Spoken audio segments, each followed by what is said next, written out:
Hello and welcome to Mythos Busters. I'm Sean. Joining me today, I was about to say tonight, but it's not night. We're doing a European friendly middle of the afternoon episode.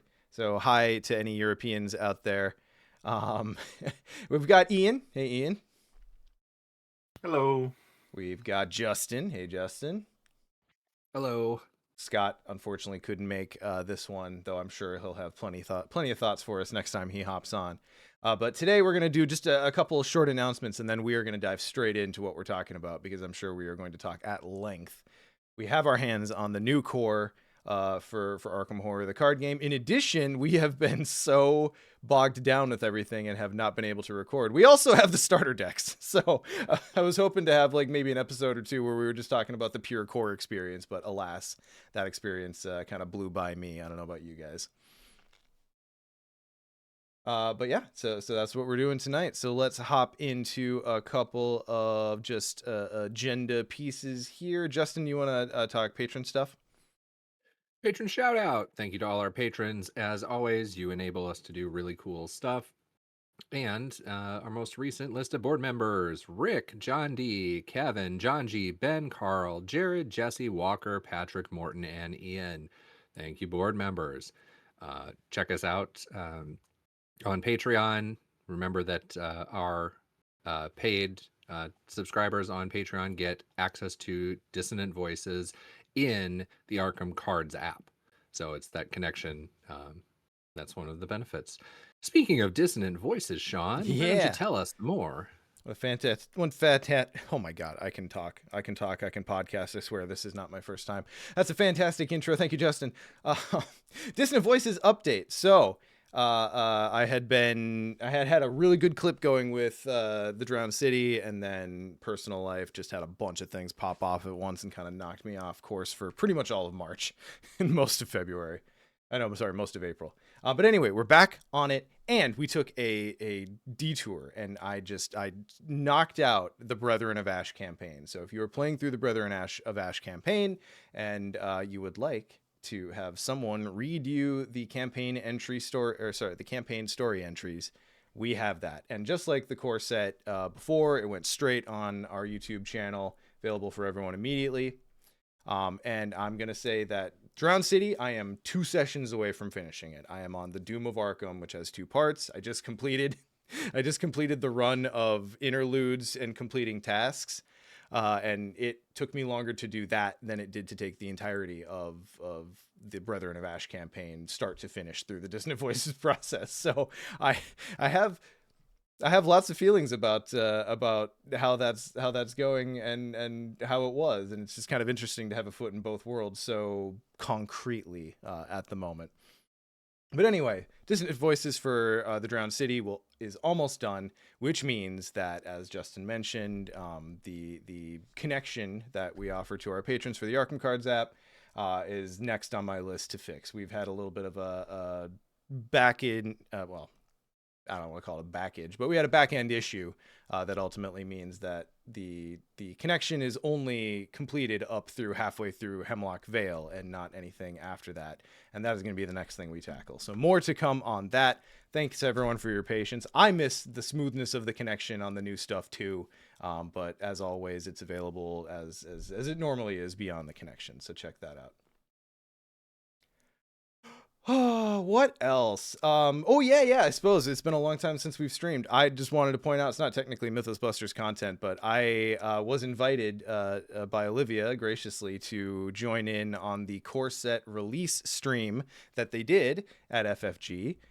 So we got to play through the first scenario, almost all the way through the first scenario, and then we did a little bit of a Q&A with the devs, and it was a really good time. I enjoyed that. I got to be on camera with Nick again, and Duke and Reed and Olivia and Ryan and Wesley were all lovely.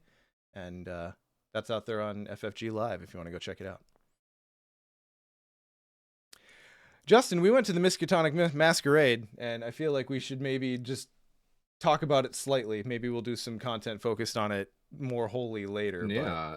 Well, and we probably should share a picture or something at some point too. I don't have it queued up, so I say that, so I'm not. We'll get it out there. Yeah. But yeah, the brief summary for anybody who wasn't following along, is FFG put on a Arkham / Masquerade party in they're called the Wabasha Street Caves. They're here in St. Paul, Minnesota. And to be clear, when I say caves, every time I talk about them, I have to remind people they're man-made caves. So imagine half a cylinder laid on its side. That's what they are for caves. They were for mushroom farming back in the day. It is not as like Batman Arkham type caves as I want them to be. But it Sadly, used to no be stalactites. yeah, it used to be a nightclub and an actual gangster hideout. St. Paul was notorious as a like gangster throughway. So it's a really cool space. They did a really nice job with it. There was like a scavenger hunt going on, some tarot readings, some tours of the caves. Yeah, it was a good time.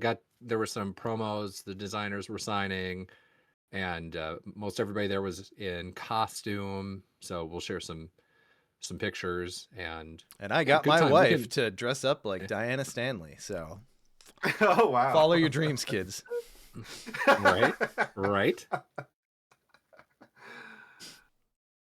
But yeah, it was a real good time. So yeah, I think maybe we'll put together a little something, or at least share pictures in the Discord or something, because there were a fair few people from the community that we know there. Kelly Coldtoe flew in for it. It was just a really cool vibe. It was a very cool vibe, very cool little gathering and get together for the opening. So Olivia and crew, great job. Last little bit of business, Arkham Con.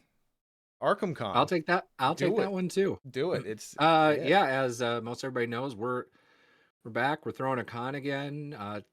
It's Buster Con, but we're calling it Arkham Con now to represent the ever expanding nature of this thing, including the fact that we have just a kick-ass team working on it this year. Tickets are almost gone already. We just launched probably 2.5 weeks ago, and they're almost gone. So if you're interested in that, check it out sooner than later. And I mean, if they do sell it, we will have a waiting list because sometimes people drop off and whatnot. But it's going to be a really good time this October, and definitely check it out. Hell yeah. And I suppose one last little bit of just, it's not really an announcement, it's more of like a promise, or a covenant, if you will. That in the coming days, I am very excited to get back to more regular, actual like content production. We had a big backlog after we came back from break. Life didn't exactly cooperate for any of us in the regards of like having like a good amount of free time to deal with it. So I don't know.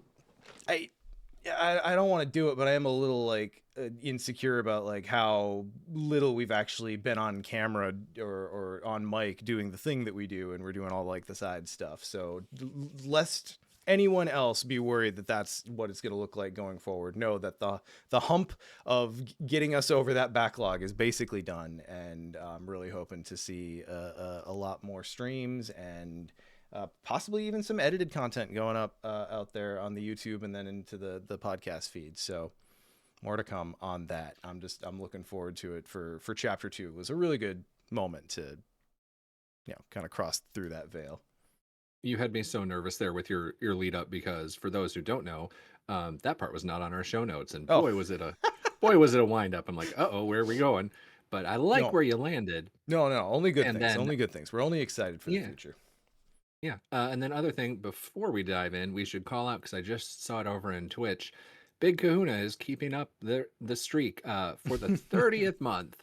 Chris just got it. And he said, well done. You didn't dress up you. as Diana Stanley addressed to me, I'm sure. I thought about it. Honestly, that was one of my first thoughts when I decided I was going to go to this thing. But then when my wife was like, oh, I'm interested in going, like, what is the dress like? I'm like, oh, I've got an idea. So the dress code is Diana Stanley.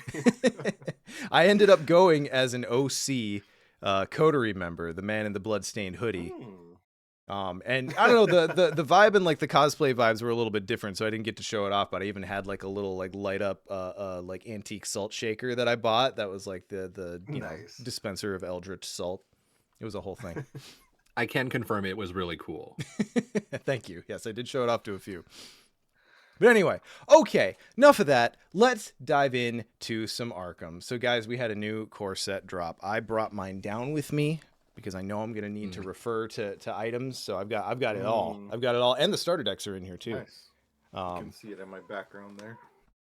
So to start us off, I know Ian, you and I chatted about this lightly, but the first thing I did was I was like, all right, you know what? I have a decade's worth a backlog of accessories and chaos bags and all these things, and I'm not gonna touch any of them. I'm going into this like, what is this experience like, as if I were a person experiencing Arkham for the first time. Because there's a lot of nostalgia for those very early days where we were so excited for the first core and it came out and it was just like, it was it.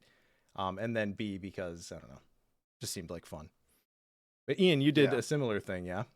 I did, yeah. We didn't even coordinate this. We just had the same on the same wavelength of, I think technically I reported back that I finished raw dogging the core set, but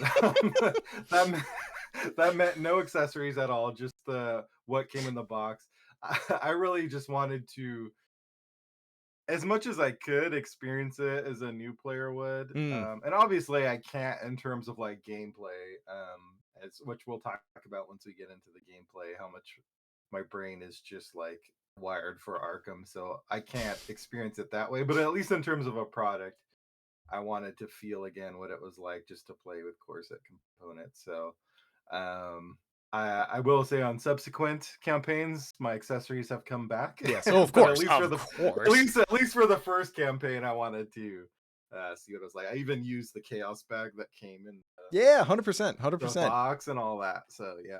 And I think it's going to be interesting to talk about as we, unfurl this conversation. We're kind of talking at it from three angles here, right? We're talking about it as like comparing it just as a core set product, as an introductory product, compared to the original. You can talk about it as just the next expansion in a long line of Arkham expansions. And then you can talk about it in a vacuum, as if you are a new player and this is the only thing you own and have, right? So on the first one and the last one, I don't know why I ordered them in that way. It was completely irrelevant to what I'm talking about here. But on those first two, I think it is a really cool improvement that you do have like everything you need out of the core box. Like, if you end up becoming a really dedicated Arkham player, you're going to almost immediately need to figure something out for chaos tokens. But you still have everything you need out of the box this time, which I think is something that deserves recognition amidst all the grumbling we've been doing up to this point as a community. Yeah, I remember how much conversation the original set was like, there's no bag in the box. What do we do it? Because I think the rule book, obviously refers to chaos bag, and it's like, but there's no bag in the box. So that was the early scramblings of figuring out what you're going to use for that. But yeah, it's there. It's maybe not the bag you're going to keep with you forever, but you can certainly play right out of the box. It's not the bag you want, it's the bag you deserve. That's right. Yep. And again, location connectors, like that's another really popular like first upgrade that a lot of people do. Bikuna asked, unsleeved? No, I could never. I could never. There are limits. Yeah, let's keep it in our pants here, guys. All right. Am I gonna See, I still appreciate you guys were going for the nostalgia of it, and I like you were into the game a little bit before I was as well, way back then. But I thought about it, but I was just like, man, I've spent oodles of money on this stuff for the tokens and whatever. And I just after all Sean, you finally have seen these.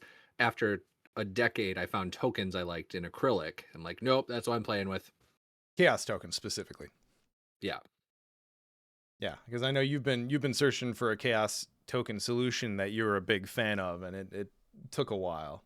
Took years. I'm glad you finally found it. Debating buying the bag plus the acrylic tokens. That is interesting. I had hands on the acrylic tokens from GameGenic, like the first party ones, during the stream that I was on, and they were fine. They were good. They're that kind of acrylic that's got like a little bit of like it grips on itself more than you wanted to, which is like my only concern for chaos tokens, is that they bunch up and just keep spitting out the tentacle token. But I don't know. Turns out for me, if you're me, it just is how the game works. Even if you have really good tokens, the tentacle will just do it. It finds its way. The tentacle finds a way. Yep. So upon opening the box, though, any other impressions or experiences you guys would mention? I mean, the big thing is the insert. I don't know how much time to spend talking about that. I think Reddit has probably spent more time talking about it than it deserves. But I mean, the insert is there. I kind of I think it's nice. Again, I think it's nice to include it, like, because Mhm. usually for those who are newer to the FFG experience, the old way was you get an insert that is completely non-functional. It's not even an insert. It's just like some random cardboard they put in their core sets that don't really do anything for you. Yeah. Um, If you're so talking the like these, old way, Ian, yeah, I'm talking about the old like core sets because that there you is an old get way and for then there's other an old games. way. Yeah, yeah. Like it would just be this random cardboard that doesn't even hold the cards, so it's just like Yeah. you just have a box that Like to hold things in. like But they put art on it, but it's just there to hold the cards still in, like, literally in transit. Like there's no actual yeah, like use to it. Well, and what was interesting is, like, you know, that Valley would come in all of their core sets because they just had standardized packaging at the time, and you would learn, like, oh, okay, I can take the Valley and make it like a plateau, because you would just like take the insert out and like yes, and exactly. reverse Yeah, everything, and then instead of one that's lane the you'd get hack. two out of it, and that was the hack. But we don't have to do that anymore. We Yeah, the yeah. So insert is, I think the idea of it is good, to kind of piggyback on what you're saying. mhm. I do think the measurements, and I know this has already been commented on, but I do agree that I wish the horizontal measurements had been just a little bit wider, because once you sleeve cards, as Yeah, I do, it didn't account for sleeves. Yeah, yeah, it's a little bit more tight than feels good, in my opinion. yeah. And so I agree with that. And I know there's been a lot of digital ink spilled on it. Yes. But going back to the, different angles we're looking at it, I've finally landed on I like what they did, even if it could be better. Yeah, sure. Yeah, like, Because I'm coming at it from the angle of the new players, which is clearly who they're going for here. The people who don't even know you sleeve cards, right? It's, hey, we're getting into a game. Well, yeah. it works very well when they're unsleeved. It helps sort. It's helping if this is the first game you're dipping your toe in, this type of thing. It's great. And then you will probably find other ways to store. I mean, do I wish that it worked as well as others? Yeah. But if they are that hyper focused on the new player, I think for that it's a good job. That's not just me being an FFG shill. Um, Please, I we don't think don't anyone would chill. usually accuse me of that. But I've been really looking at this one through the new player lens. And I think for that, if I am a even newer than new player, it works. Yeah, I think the thing is, if I was coming at it from the mindset that this is my insert that I'm going to use for whatever purpose forever, yeah, I probably wouldn't be happy with it because it's not holding the sleeves like comfortably. Maybe not as sturdy as I would like, but like for those more experienced players, we all know like we're going to have a different storage solution, like just because of the number of cards you have. You're not going to store your player cards in there long term because there's too many player cards. Like Yeah. my old core chapter 1 cards are in one giant wooden case and they all kind of fit in there. So now I need to get a new case probably to hold those going forward. And then so maybe these will hold just like the chapter 2 core campaign cards realistically, which is fine for that purpose. Yeah. I mean, the thing is like, once you become a card gamer, capital C, capital Yeah. G, you just kind of like learn, all right, it's very rare that an insert serves your needs for more than a tiny stretch of time, Yeah. right? Like, is that fair to say? Like, there's almost always an external solution needed, just for usability purposes, for a game that ends up being, a lifestyle game that you go back to, regularly enough that you need to figure out a storage solution for it. So yeah, but yeah, I mean, I think as a first impression, it's not bad. I am gonna grant the crown of insert to the revised core, the old core, not the old core, because the old core was in like the little mini box. You had to buy two of them, and you couldn't even stand the cards up. But I think the insert that had been coming in the big boxes since they switched to the revised core and the larger campaign structure I have comments on that too, but it is a little bit more usable to me than what we have in this one. But that also could just be me having gotten used to those ones way better. Yeah. I guess the only other thing in terms of first impressions is I don't know how to. I like the look of the rule book and the campaign guide. And FFG has experimented with different ways. We'll probably talk more about the actual rules content, but in terms of how they're structured, like FFG has experimented over time. Like they used to have just one rule book back in the day, and then they started doing like a quick start guide and a rules reference, and then sometimes the rules reference would just be online. But I like that we just kind of got one big meaty rule book and it's well laid out. And then the way that the campaign guide looks, it just like aesthetically it looks very pleasing. Like the giant Brethren of Ash art on the campaign guide is great. Like, yeah, it's awesome. So shiny. Yeah, agree. Just all the words you're picking today, Ian, with the going after the meaty guide while you're raw dogging it. No one psychoanalyzed me today. I know what Ian's possibly doing later. Playing Arkham, I assume. Mm-hmm. But yeah, I have some thoughts about the rulebook. I like started to open it like and try to read it cover to cover to have like real thoughts that I didn't get very far. Mm-hmm. But I do think they hit a good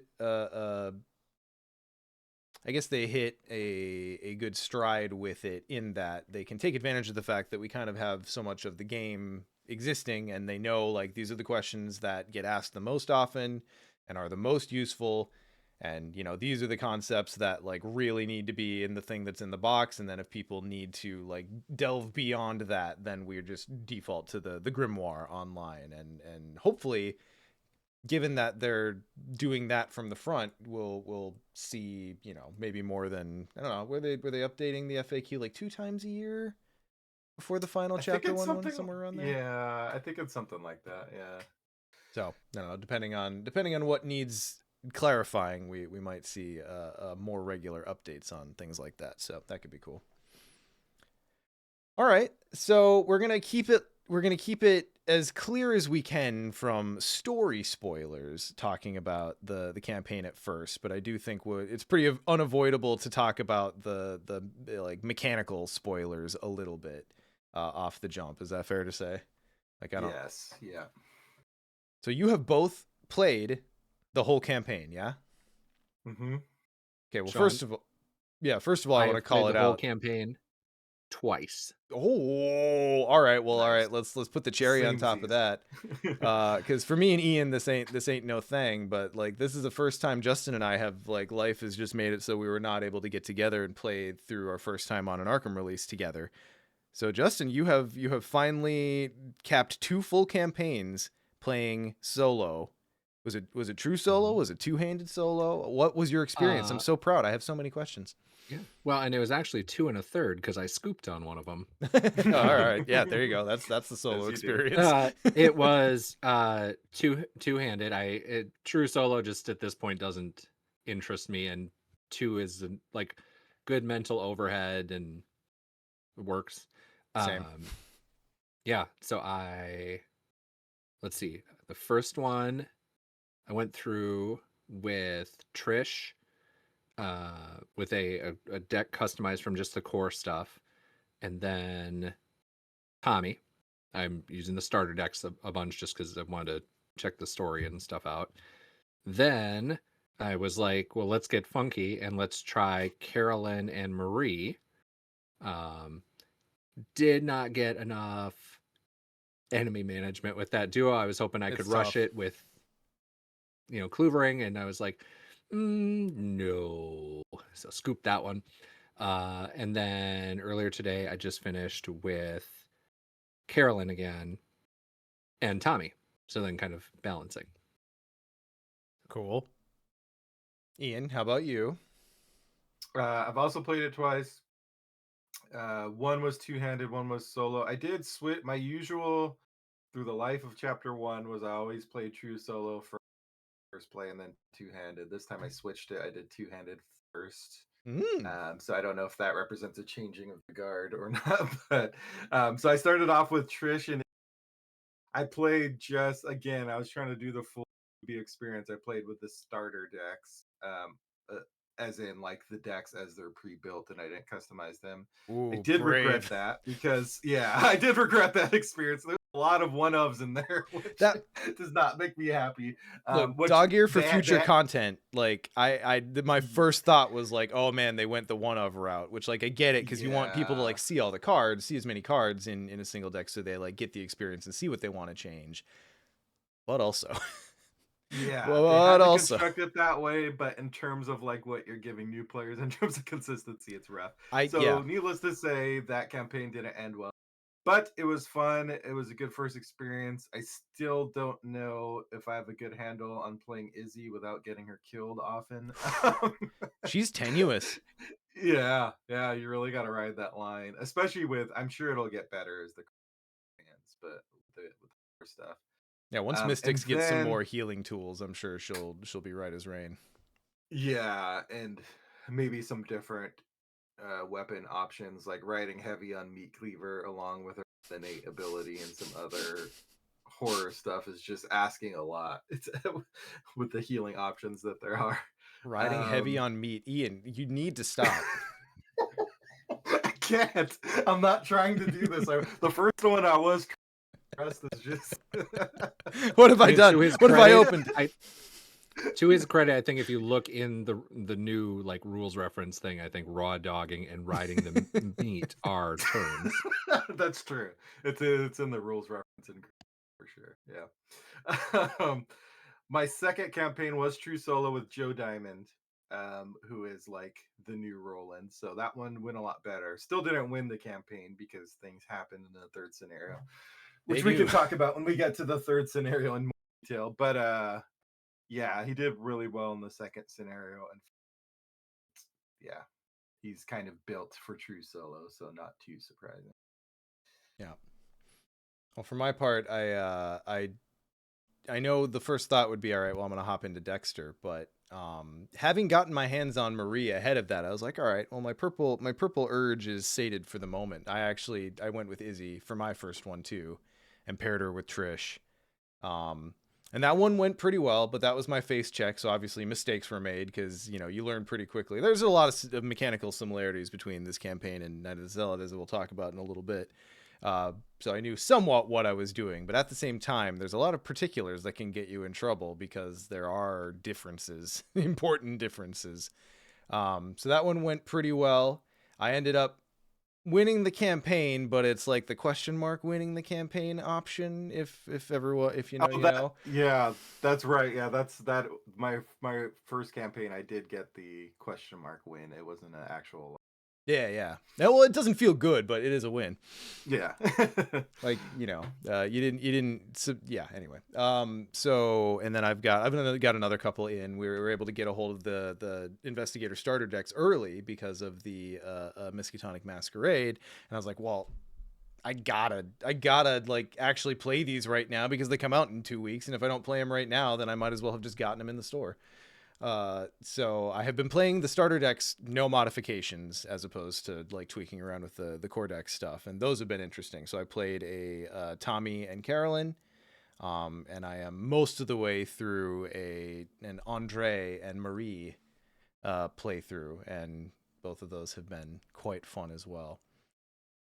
So as far as the like play experience using only the small smattering, well, not small smattering, it's actually a pretty decent like injection of cards as releases go, but playing with just the new cards, how has the experience been? Like as far as like the metagame of chapter 2 as a closed environment, what thoughts do you guys have so far?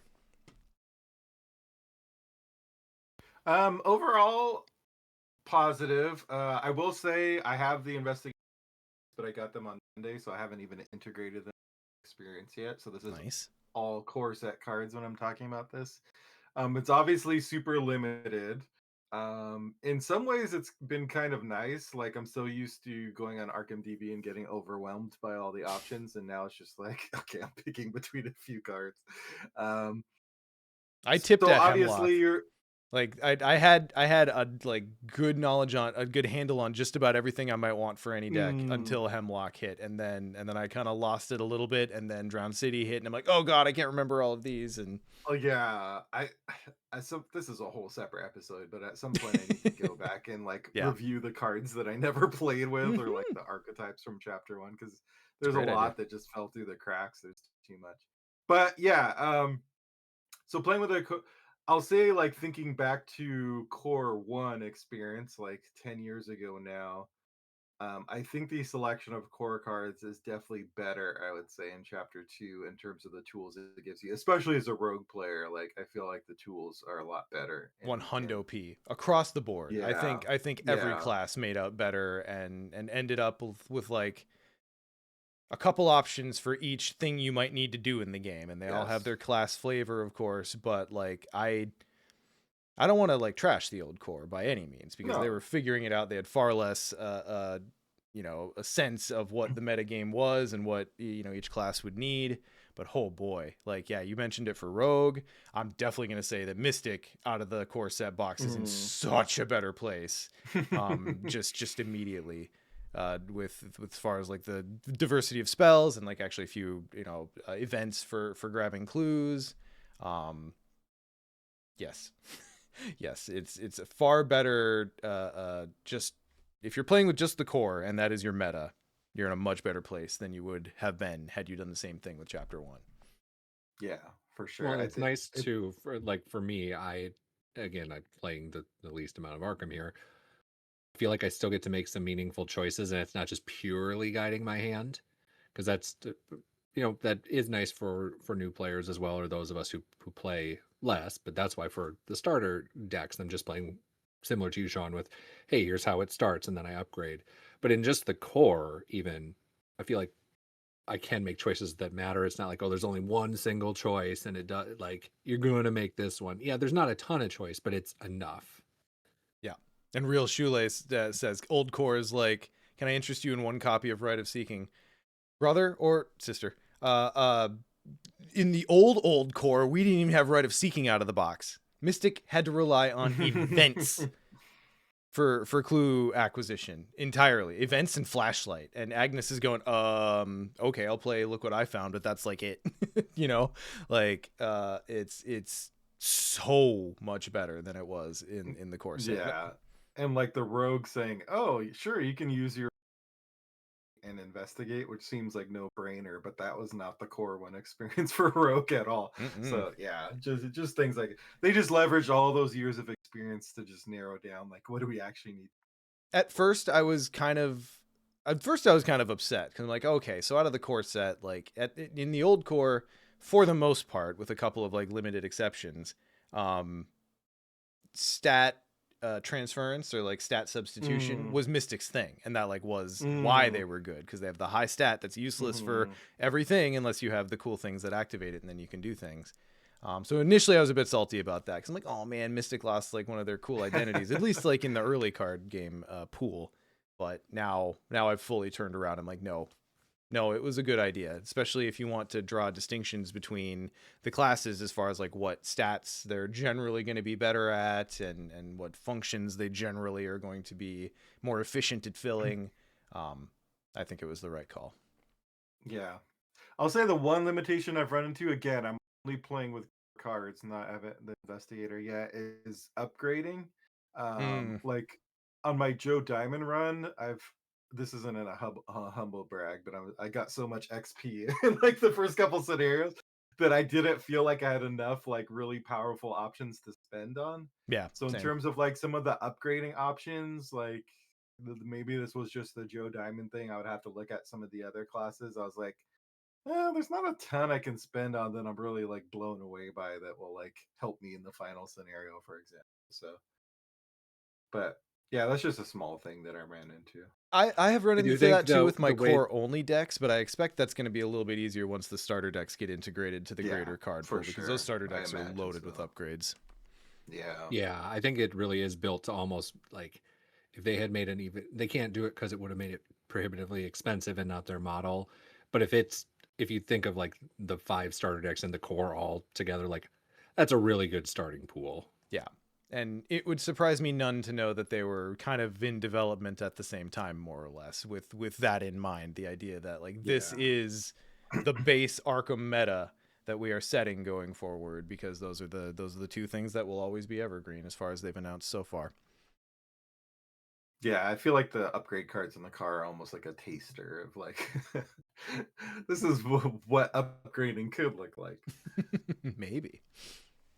Yeah, okay, so as far as the player cards go, so we're talking about the player cards. So as far as the starting investigators out of the core, how do we feel about them as a set, and does anyone stand out? I mentioned Joe Diamond for solo. I think from when he was first previewed, it was obvious he was going to be pretty strong. Like card draw is good in a card game. Like giving card draw for what you're doing anyway is going to be good, and Yep. having like high combat and intellect is going to be good. So Who knew? yeah, that's just kind of a no brainer. I think Trish is really good for solo. Oh yeah, for sure. And just having like those two are just like kind of, you get to do more of what your class wants to do. Like you get to do more of aids or draw cards while you investigate. Mm-hmm. I'll say on the other side of the coin, I'm not sure. I like Izzy as a character. I'm not saying she's bad. I'm not sure about Izzy as a newbie character, like investigator. Honestly, like I feel like a lot of new players to Arkham are gonna be like, "Oh, let's try this cool character," and just get And just whomped get because that 5 health is a death sentence, dude. I don't yeah. understand. Like, I get why she had to have high sanity given her ability. Hmm. Why does she have 5 health? She's a red card. They shouldn't be able to print less than a 6 on a red card. Like, what is this? Did they Yeah, with? Oh, they did with Silas already, but still, mm, I'll stand by that. Part of Survivor. Okay, so this is actually building toward one of the other things I was going to say. mm, I think that as a whole, the core investigators generally do a much better job of representing the core of their respective factions, mhm. and like what they want, what they need, how they play, with the exception of Izzy. And of course it's Survivor, Yeah, right? Like, of course it's Survivor yeah, that's like, of all right, well, what course. even is that? What even is the core of Yeah, Survivor? But I will say it's having more than 5 health pretty solidly. yeah. And I think if you compare it to like Core One Windy is very forgiving to new players. Like Yeah, leaving aside like the one combat, because a lot of players back then were like, "What do I do with one combat?" But we were all kind of new to the game. But in terms of her ability, like mulliganing a chaos token, like you can't think of a more new player friendly ability than that. Like truly. get another chance at the chaos bag. Whereas Izzy feels very much a kind of more an investigator that's more for more experienced players. Mm-hmm. But yeah, I mean the other ones all do a really good job. I think Trish is a really good example of the rogue slippery, like, because rogue's Hmm. two main stats are going to be agility and intellect most of the time. Um, Yeah. and just formalizing her being so good at clue acquisition and evading at the same time, like that's so consummate rogue to me. Yeah. I haven't played Dexter yet. What are your thoughts on Dexter as a newbie gator? I think he's probably up there with Izzy as far as like skill floor goes. Mm. But I do think he's below Izzy in that regard. Mm. Just because, you know, I think Mystic in general is trickier, just because if you're learning the Hmm. game, all the things the game's trying to teach you, there's like an extra step for you. To use your stats, or at least build your deck in such a way that you can boost your stats up when you need to use them. And utilizing that willpower is not always the most intuitive thing until you start to like see the cards. And you're like, oh, I can fight, and it's just my best stat, and that's what this is. But what I really think Dexter does best is out of the core box, he teaches you that, hey, Mystic's thing is you need to play down a bunch of assets in order to operate. Right. Yeah. And Dexter, his ability just offers you that, and I think that's a really good choice for the core set Mystic experience, is to just be like, okay, well, you gotta like build a little bit of a, build an army of cards before you're really going to be trucking along, so here, do it faster. Which, Hmm. Agnes obviously was a great investigator always, just because of her card access and her ability. um but I do think that the Dexter experience is definitely going to be easier than the Agnes core only experience was. Yeah, it does seem like building in that ability to get assets out more quickly is like gonna be positive for that early Mystic experience. Mm-hmm. The one we haven't talked about is Daniela. That's the other one that I haven't played yet. So my next campaign is gonna be Daniela and Dexter, so I can round out that set. But um, Daniela is interesting because on the surface, to me, it seems, whereas in the old core we had Roland, which was obviously like kind of a very strong investigator, but Daniela seems like it's teaching players more of like the supporty, tanky side of Guardian instead out the Yeah, gate. and I think that's Yeah, to what I that was. surprised me with this and with playing Tommy is I think Mm, maybe I just wasn't remembering it. I didn't remember the like a counterpunch or other things until mm. later, and it's like, oh no, this wants you to let the enemies swing right away. Like it's Right. and that was a thing that was kind of new in the experience for me going through of Mm-hmm. thinking of it as if I'm starting here, it's like, oh, okay. Yeah, because I think Daniela, comparing her to Roland is a much better representative of what we would consider to be kind of Guardian strengths, right? Because Roland's a really good Mhm. investigator, but I wouldn't call him like a typical Guardian. He's one where it's Right. like he does Yeah. Guardian shit because he's blue, but also like you got Seeker stuff going on, and his ability is getting clues. So, it's a little less typical. I mean, Roland's always going to be great, but I think out of the box, if you want to teach people that Guardians are,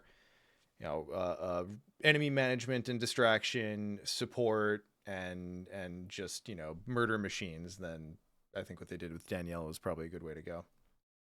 Mhm. And she can take up to level 5 blue cards now, guys. It was like old Daniela would love that. Yay. Would like Yeah. I will die on the hill that Daniela was like the most betrayed by the deck building rules of that expansion. Like, Yeah, that's fair. but anyway.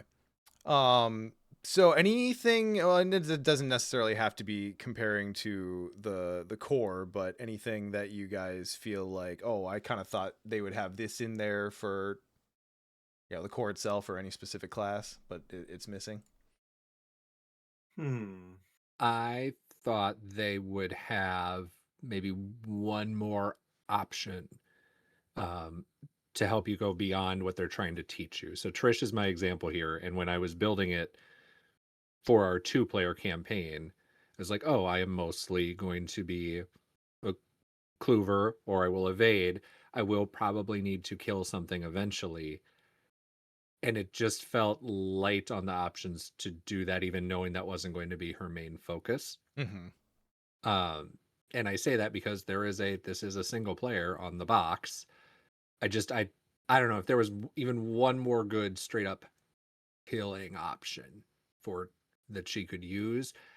I'd feel I don't even want to say better about it. That's what I feel is missing, is that if you want the solo players to do it, I could see how that would maybe be rougher. In a 2-player thing, great, yay, it was all good, no notes. Yeah. But Well, and especially because a lot of the options that exist are experience cards. So, if you can struggle through your first scenario and do okay, then maybe you'll have a shot at rounding out your deck with some more enemy management in true solo as a seeker. But I would agree that maybe this is a more general statement for the core meta as a whole, but I do feel like damage and numbers have been like we've chopped the edges off a bit. You feel that way a little bit? Like, enemy health is generally more reasonable. Don't get me started Hmm. on the fact that we have fucking whippoorwills instead of rats now. I will go off, but I don't know if we came off good in that trade. no, we did not.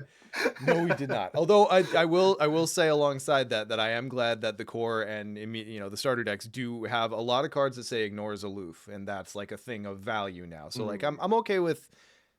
I'm more okay with it with that balance there, but like I also like I don't know, I'm going to be sad that rats aren't around anymore because it was nice to have like enemies in the early scenarios or even like in the early part of a campaign in general. where it was like, oh, okay, this is an enemy, but it's not like that big a deal. It's just more of an annoyance enemy that I have to waste actions with, rather than the whippoorwills, which are not only an action sink, but if you happen to be in a place where you can't immediately deal with it, then it's hurting everything else too. I love whippoorwill as an enemy design, but oh boy, the core, having that be in the core instead of rats is I fear a sign of things to come.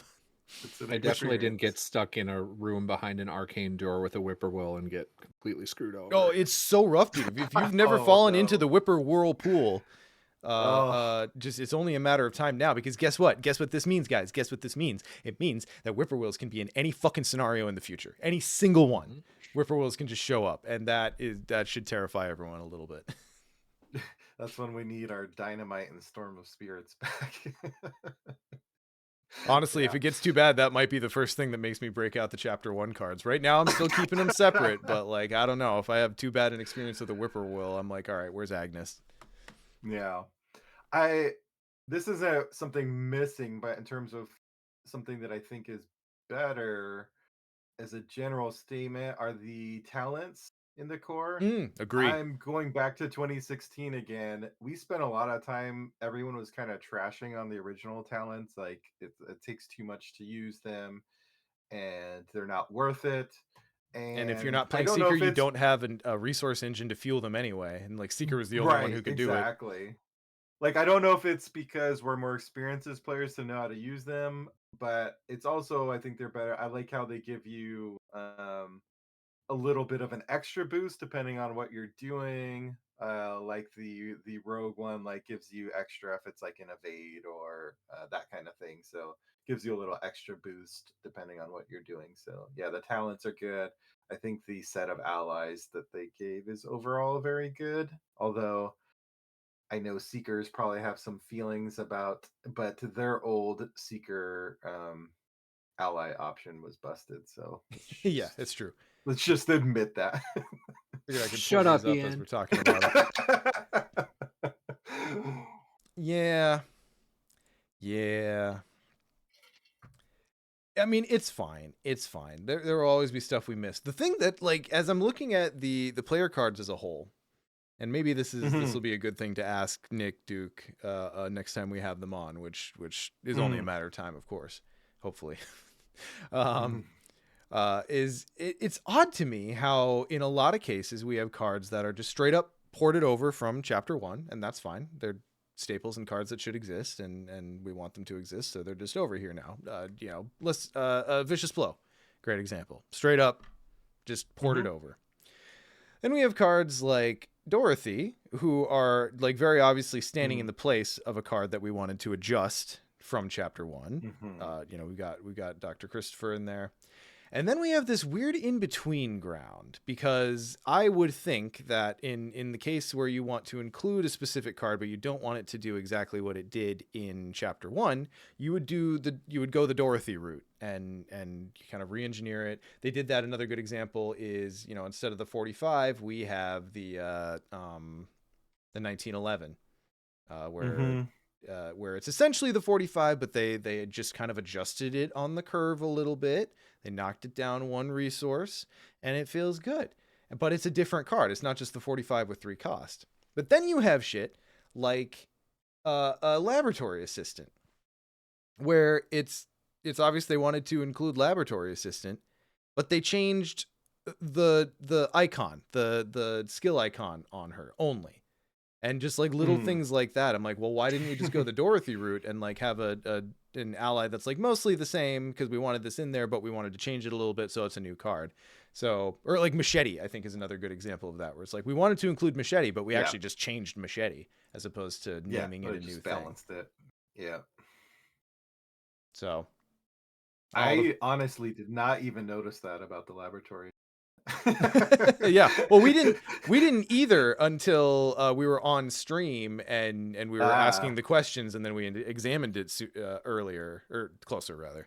But yeah, I don't know what the reasoning is, or if there was conscious thought to, all right, well, here's the appropriate amount, we'll change a card and have it retain its name and identity and art, versus, all right, well, we just need to like make a new version of that Mhm. function as a different card.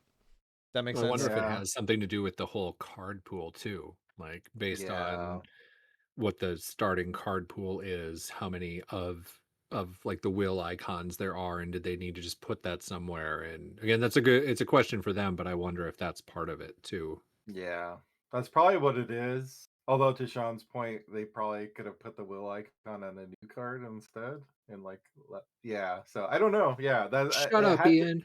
No, I mean, I don't know I the think you're answer. I'm totally not right. claiming That's to. what it was. Yeah, I think it's true. It must have been like trying to balance out the icon the way it had to work. But yeah, I don't know. Mm-hmm. But yeah, anyway, to your original point, Ian, I do think the ally spread is significantly better in this core than in cores of yore. Yeah. You know, a couple of ones aside where I'm like, all right, this is good in like one kind of deck, and I probably won't take it anywhere else. Like, dude, I'm looking at Olivier Bishop right now. Like, do you remember when we had to like pay a whole ass XP for that shit? Olivier is a Yeah. great example. This is Olivier's cat burglar, but he's here at level Yeah. 0, and he's great. And a level 0 rogue ally that boosts your agility in the core. Dude, I was ready to go off Crazy times. on Mystic stuff until I saw Marie's deck, and I'm like, oh, there is a willpower boost that goes in your hand. Oh, that's beautiful. It's a beautiful thing to see. Yeah. Yeah. And yeah, you mentioned machete, but that was a great change to like Yeah. old staple car to balance it right out of the gate. And sure, do I want to just like hack down enemies willy-nilly? But for the health of the game, this is a much better version. Yeah, and I think that's kind of running back to where we started with this. I think that's a good example of like how like the ends have been chopped off a bit. Like you don't see 5 health enemies popping out of the encounter deck until like the final scenario of the campaign. Up to that point, everything is, I mean, aside from the NPCs are reasonably capped at like 4, and like most of them are like 2 to 3. So the fact that on the other side of the balance of the scale, which is what a scale does, if no one knew, is the player cards have all been made a little bit more reasonable. You don't have endless damage compression with no uses on the machete, which was a huge part of kind of, I don't want to say warping the balance of the game, because it was a core set card last time. That was just the balance of the game. But I think very clearly later on, as they continued to develop weapons and damage and kind of play with that metagame, it became clear that they were like, all right, well, machete was kind of overtuned, and you know, now we can live in a world where that's not the case. Yeah, because I think one of the big discoveries for weapons over the chapter 1 was that melee weapons tended to generally be better than firearms, just because they were unlimited and not limited by ammo, and yet they would still give you everything you need. So I think they're approaching this from the start of like, no, melee weapons are all going to be limited in some way, and that will encourage you to use the guns more. Mm-hmm. Okay, so like, I don't know if we'll ever get around to actually doing it, but like things I would change about Arkham in a true second edition: melee weapons would inherently only be able to attack enemies engaged with you. Full stop. Yeah, that's totally fair. I mean, it makes sense. Yeah. If you want to differentiate between the two, that'd be the purest way to do it. Yeah.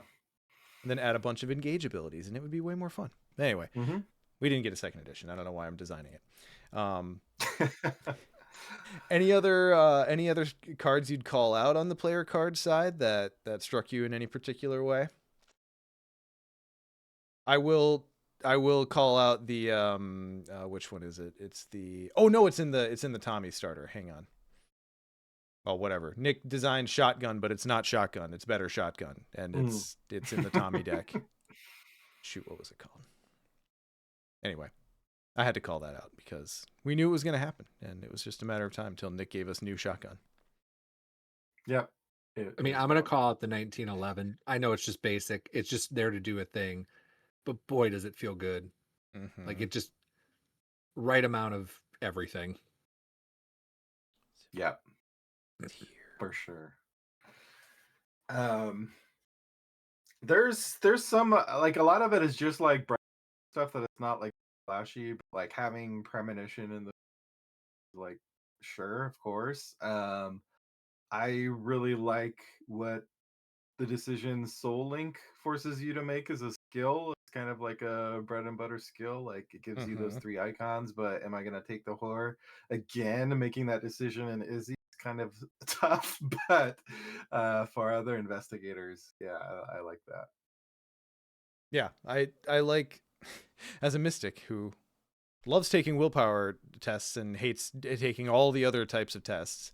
I'm very glad that the ability to just juice a test as you need to is like straight in the core.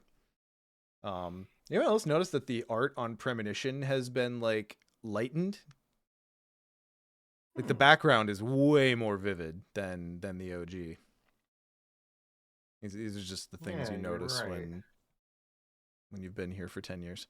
Yeah, I think that probably goes along with, I think they mentioned they've purposely trying to make the player card art lighter versus the encounter art being darker feeling. So that's probably why they did that. Mm-hmm. Yeah, I mean, I think it'd be cool to do maybe like a whole episode just like straight up comparing like to like from OG core and this core. Probably a little bit more straight down than we want to drill today. But yeah. One thing I did want to call out in that regard, and if the freaking page will load here, I might be able to actually talk about it. Timely interruption. I think this is a very interesting card. In this conversational context, this is lucky. This is new lucky. It's serving the exact same function. However, I do think it's cool that it doesn't cost anything, and it's a little bit more powerful on the defensive stats, which feels pretty Survivor. I do love me some lucky, but like I saw this card, I'm like, oh, okay, that is actually like a more elegant design for that type of effect. I think going forward. Yeah. There's definitely a few like differences there that to like those players who really like drilling down into tricky stuff. But yeah, it's essentially lucky. Like a few of the differences I can think of, obviously pay for it. Lucky was just like a straight 2 to anything, and this one you could technically commit to something that like, because Lucky was God, now I'm forgetting what Lucky was. Lucky 0 and Lucky 2 were your own test, but Lucky 3 could be any test at your location. Is that what you're thinking of? Yeah, so that was one thing I wanted to check, and all technically timely intervention, you could juice something if it matters how much you succeed by, because it's just after you reveal chaos. True. Yeah, you don't have to be about to fail. Like this can be the like you said, like the dial in the test to succeed by a certain amount, which probably would be, I don't know who we're gonna get that it takes like rogue cards and survivor cards, but the agility icons are right there. So yep, someone will really enjoy this a lot more in the future. But yeah, so just things like that. I'm not gonna hop on. I don't know that I'm ever gonna use Fedora, but it is cute that we have just some neutral, simple damage soak on a new slot that doesn't have a lot of competition. So obviously, just about every hat slot that we get will push Fedora further and further into obscurity. Maeta.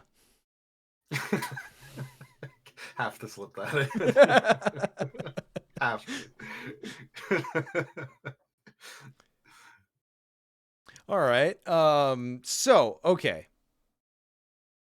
I think now we're going to talk about the campaign, yeah? Like, is it time to do a little spoilery stuff? Okay, yeah, so this is going to be all the spoilers. Everyone has been warned. I'm sorry if we're going to lose you for a moment. Please come back after you've done the core. But yeah, let's talk about it. So, Brethren of Ash.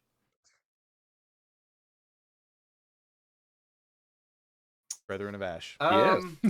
I mean, yeah. So I think off the jump, I do think that this feels better on the whole than Night of the Zealot as an intro campaign. Like it is a far more nuanced conversation once we start diving into the specific elements of its construction. But I do think, as far as I don't know if people really remember it, but Night of the Zealot has some rough edges, especially like the first time you play it, and you.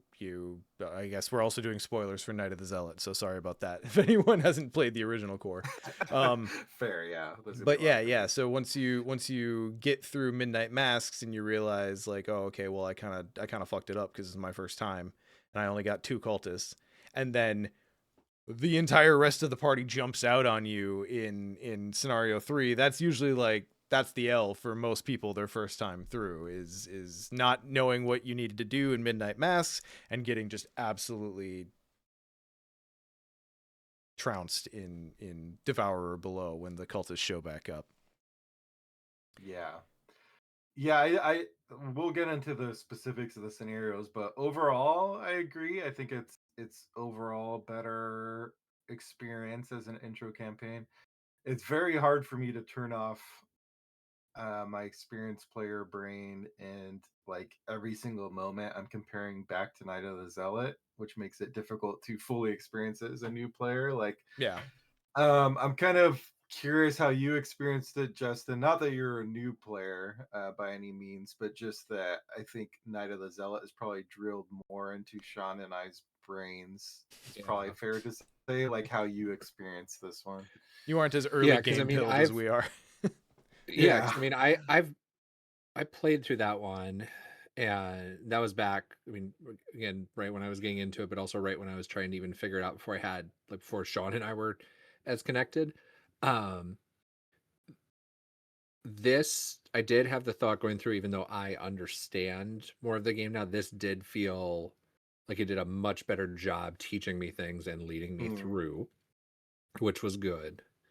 I also like that it felt like it gave you a couple of points throughout the campaign where, okay, let's say you made something didn't go as well, or you made a whoopsie.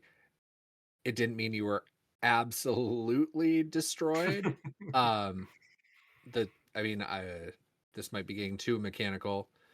um I don't know, you guys tell me if I need to shut up with it, because I forget where we do with the spoilers, but like at the end of the second campaign, or the second scenario, I like that it at least gives you a chance, even if you have not done all the things. Yeah, it doesn't punish you as hard as Night of the Zealot does if you underperform in Yeah. I like that, even if part of it is just a game of chance. But again, we're playing a card game. We're literally drawing cards at random. Yeah. So I mean, if I think you're referring to the fact that at the end of the second scenario too, you shuffle, if you didn't clear everyone, you shuffle the real culprit in with everyone who's left, and if you pull the culprit, the servant, right? The servant, the Harbinger is what the campaign guide calls it. The Harbinger. Yep. Of Elikos, then you get the good entry, which helps you in the setup. I like that. My only quibble with it is that I really wish there was more gradient between the best solution and the next best solution, because the best solution is you just got all 6 of them, which is really hard to do.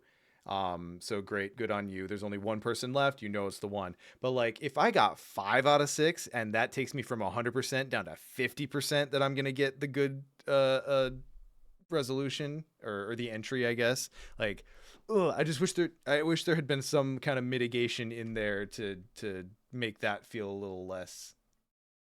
Yeah. I had the same thought, and I will care about that more if they use it as a mechanic in it, like future stuff. Sure. So like the initial teaching people, at first I was like, okay, wow, that's, I think the first time I got through, it turned into a like 1 of 3 chance. I'm like, okay, well, hey, at least it's a chance. But then the thought crept in, but if it continues to be hey, we give you at least some off ramp, yeah, there should absolutely be more of a gradient. Yeah, I ran into that with my Joe Diamond campaign where I got 5 out of 6 and I was like stoked, and wait a minute, it's just a 50-50 chance. I feel like I should get more reward. I feel like, to your point, Sean, it doesn't punish you as much if you do badly, but maybe doesn't reward you as much if you do well. I think Like it's fair well, to but say. imperfectly, yes. Right. Yeah. Yeah. Which again, like you said, Justin, maybe is fine for this kind of beginner campaign. Yeah. The other thought, the one thing that I really will give Midnight Masks over Smoke and Mirrors is the mini boss. Because I do think it's a cool idea to have the servant in and among the other NPCs that you're searching through. But it also means that sometimes, and a significant portion of the time, the first thing you pull is going to be your mini boss. And if you're trying to move fast and move through the NPCs and like get this shit done, it sucks to always have that fear of like, all right, well, are we about to get wrecked if we move too fast? I think there's enough things slowing you down in that scenario. I liked it better in Midnight Masks, where that first agenda gave you a little bit of time, and then you knew the boss was popping out after a certain point, as opposed to potentially being the first thing that you see. Yeah, it's just such a different pace. I guess we're jumping into the second, but Yeah, it is well, such a pace because, like, yeah, it's just a defined timing point. You know when that mini boss is going to jump out in Midnight Mass, whereas this is could be at any point. In my first campaign, the Servant of Flame was the very first one, which same, very much determined how I didn't do too well in the rest of the same. scenario. Whereas my Joe Diamond one, the last one that I didn't reveal was the Servant of Flames. It didn't come out at all. So just such a different experience. Yeah, And and that's you my don't thing is, necessarily control it. yeah, well, that's exactly it. Is like it just I have a really hard time because I have a really rough relationship with RNG in general.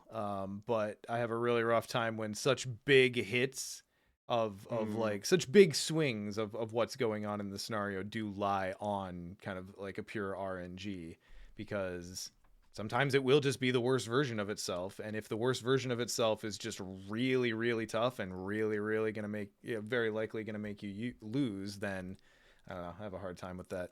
You should have to have a couple Yeah. bad turns of luck before everything goes completely south. Not just the one. And see, I hadn't thought about it from the view of it would pop out first, Sean. Yeah, So yeah. I'm gonna have to reevaluate now, because I did have one much like Ian where I didn't get to it, and that's when I actually appreciated it, because I was like, oh my god, now that I know what this is, I want to always find and kill that. Yeah, ideally. Yes. And so Yeah. when I realized that, and that it might not always come out, Yeah. my current thought is, oh well, that forces some interesting decisions of, do I just leave somebody I've spent clues on out and doing their thing to find something to help me later? So from that, if it's going to be on the back end, I think it forces an interesting decision throughout, which a lot of times these starter ones don't have a ton of decision. Flip side is, if I haven't had it come out and hit me in the face right away. It doesn't Yeah. it doesn't feel good. It's not great. And it No, happened for I me. can confirm. It happened for me on the campaign I had, where neither of my investigators were particularly great at evading, cuz like, if you've got a full team where everyone's got like a little bit of something covered, and you can get someone in there to just kind of dodge tank for a little bit, you can buy yourself time, you can stabilize, you can have someone kite where everyone else is still doing things. But yeah, in low player counts, I think having the servant in there among the other NPCs is, I'm gonna go with mean. Yeah. Almost makes me wonder if it would have been helped by having a mechanic like some of the other scenarios that have cards under locations have had, where you peek and see what it is. I don't know what that would look like, but if it would have given you some opportunity to peek, that might help, so you can like choose when you want to uncover the servant. Joke's on you. I Or peaked in high school. Yeah, so that would be maybe a tweak that could happen. But one of the things I do like about this one compared to Midnight Mass, though, is the implementation of the codex, and that's something we got that didn't. Was Hemlock the first time we got the codex in Hemlock was chapter the 1? first Yeah. codex. So we're getting it very early, and I mean, it's just kind of a no-brainer mechanic for about it. So we're getting it right off the bat now. Yeah. Yeah, it makes a lot of sense, especially for the little story dumps that happen, mid play, and you don't need a full interlude for all of them. Sometimes they're just an NPC saying something. Yep. So I did like that. Another interesting. All right, we're just doing this out of order. I do want to go back. I do want to go back to spreading flames. I don't know why we leap. It was probably me. It was it my just fault. happened. I'll own it.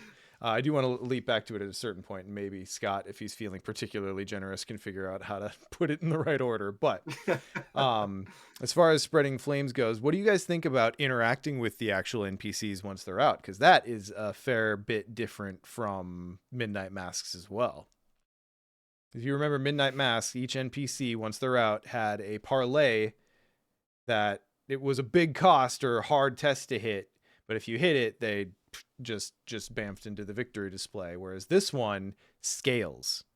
Not only does it scale per player to get them out, but it scales per player to complete them, which is a choice. And probably a good one. I have yet to play the core in full 4-player yet, so I'm not going to weigh in on that, but it was an interesting thing to see. Yeah, I enjoyed it. It felt good in 2-player. I don't know where it would land in 4, the scaling. I am looking forward to knowing it better, because I definitely had 1 or 2 times where I was like, yeah, all right, I can get the second time interacting with them, yay, and I wasted it. Or like the first time and I forget which it is, but when I know what they do, then that will, I think, make a difference too. Yeah, well, and I think that actually adds a cool layer of metagame to it when you actually know the scenario and you're not exploring the first few times, because each of the NPCs gives you something cool when you interact with them each time you do it. So that scales too. So, one of them draws cards, one of them lets you ice an enemy, one of them, lets you peek at the top card of the encounter deck. So if you're, tactically thinking about, okay, what do I need right now? And you have a couple of NPCs out, you might be able to find something you need in prioritizing one NPC versus another tactically. Maybe. It's a theory. I've yet to prove it. Yeah, I played the true solo is interesting because obviously it's kind of done because of how it scales. Whereas with the two-handed, I don't know. I think I would have to play it more. I think it's kind of appropriately scaled, it feels like, but I would have to experiment with it more. I don't have complaints yet. My hunch is probably some of the abilities are harder to pull off over and over again than others. I can confirm that at least. I'm thinking of Naomi's. It's like you just spend resources to trigger. Like that's fine. I'm thinking of the singer. What's her head? Oh, I just did this dissonant voices. Margaret Liu. Yeah. Because she requires that you succeed at a skill test by 2 or more, 1 time per player. And what was tough for me is, I was moving along. I had scooted my investigators out of a location where an enemy had dropped in. I cleared the clues off the next location and then drew the NPC, and it was her. And it's like, well, she's not going to hunt. She's going to stay here on this empty location where I don't want to be anymore. And yet somehow I have to figure out how to succeed, 2 tests at this location where I don't want to be. By 2 or more. And then at that point I'm like, all right, well, this is why they have health values, I guess. Because I think sometimes tactically, if you're going for like the hard line, like we killed them all or we parlayed with them all, that's one thing to do. But I think if you're just trying to complete all the NPCs, then sometimes you might just need to come in swinging if they hop in at the wrong spot. Yeah, she was by far the hardest one. Just for the reason you mentioned, it was like, oh, and now what? And now the -4 and the tentacle token are gonna play bongos with your butt cheeks. Well, I also had her, I think, both times pop out on a like 4 shroud location, so I couldn't just like be like, I could just investigate for the like hell of it. It's like, well, I'm not gonna waste my toys doing that. Like I had to have Izzy just camp down on that spot and hope, because she took Armitage, so she actually had really good willpower. And I was hoping that I'd pull a willpower test while she's camped there. But I'm like, all right, well, as soon as Trish needs help, I have to abandon this mission. So Yeah. luckily it worked out, but it was tight. I was really tickled from a story perspective that David Renfield. I know. And in my Joe Diamond campaign, he ended up being the Avenger. So that was a fun story moment. Man, it makes me it's fun and it's cool to see the character out there in a different way, but it also makes me sad because it's like, well, we probably will not be seeing David as another ally in chapter 2. But yeah, I guess that's fine. He lives on in our hearts, and yeah. Served his purpose, I guess. It was actually kind of cool to see most of the NPCs, if not all. I haven't checked all, but I think most of the NPCs are at least NPCs that we have seen in the game prior to this point. In either player cards or scenarios. Right. So it was kind of cool to see them come back and just be the Midnight Masks NPCs now. And they are their own separate set, encounter set. So I'm very curious to see where we might use those cards again. Well, I mean, in general, let me make a broader statement here. It will be interesting because in the old core set, there were a lot of sets that got used way more often than the others. Like you'll almost never see there was like one scenario where the Arkham Woods came back into play, and rats kind of fell off, and the agents sets like would occasionally get peppered in if it fit. But it'll be interesting to see which sets in this new core, because it seems like they've split them up a lot more deliberately and kind of have them operating on specific functions they're supposed to do, obviously, but it'll be interesting to see which ones get used more often than the others. Yeah, and it's nice we have a dedicated Arkham location set, so keep pulling Midnight Mask. Yeah. And the sewer set is actually its own sewer, so I fully expect get used to seeing sewers in a lot of scenarios, probably. And like I have no complaints about the fact that chapter 1 was a lot of gallivanting. We didn't set a ton of campaigns specifically in Arkham. There were only a few. Everything else was we're out somewhere else, and like maybe we'll tryst back to Arkham for a minute. But I'm kind of hoping that the core set, having these kind of thought out, we got 3 whole maps that any given scenario could add to. I'm kind of hoping that this is a harbinger of things to come, that a lot more of the focus of the campaigns will be set in Arkham. Yeah. With more of an occasional the harbinger. Assuming direct control. Cool. So all right, let's hop back. Let's go back to Spreading Flames. And for editing clarity, let's I'm gonna intro this as if it were the first thing we talked about, like good podcasters who do things in order and read the show notes. So Spreading Flames as an intro was I think really good. I think comparing it directly to The Gathering, it feels very similar. But I think it went out of its way to teach a couple of other important things. You guys agree, like as a tutorial scenario, it did its job? It did. It even got me to fall for a trap. I was like, because I happened to be geared up in one of them, and I'm like, yeah, you know what? I know that's a lot of health. I'm not going to read it wrong. Like with the Ghoul Priest, like I bet I could get the 10. And so I like popped like 4 on it or something. Then it all gets healed. I'm like, son of a bitch, I should know better. Hemlock should have taught you. I'll never forget. Never forgive, never forget that fucking bear coming back in Twisted Hollow. Like I get it was supposed to be a jump scare, but also I'll never forgive Duke for that one. Yeah, that was rough. Yeah, I think it's a good intro scenario.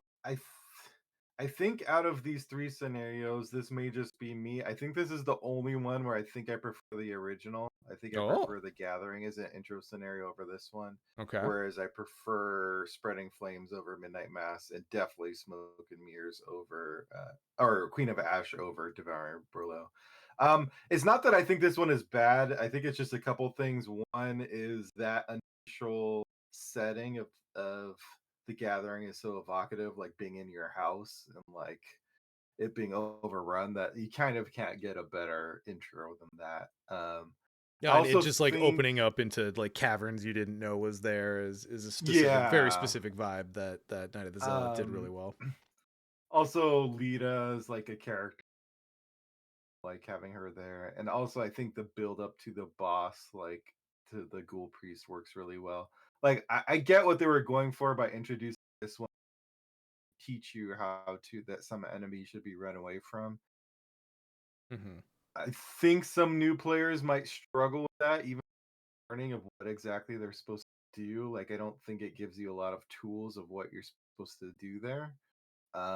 So that would be my only hesitation, I think, about like introducing the boss that early into, because like you could get that intro like on turn 2 if you just like clear the location right away, and then bam, like there's a boss there. And for us, we know what to do. As a new player, I think they might have an issue there.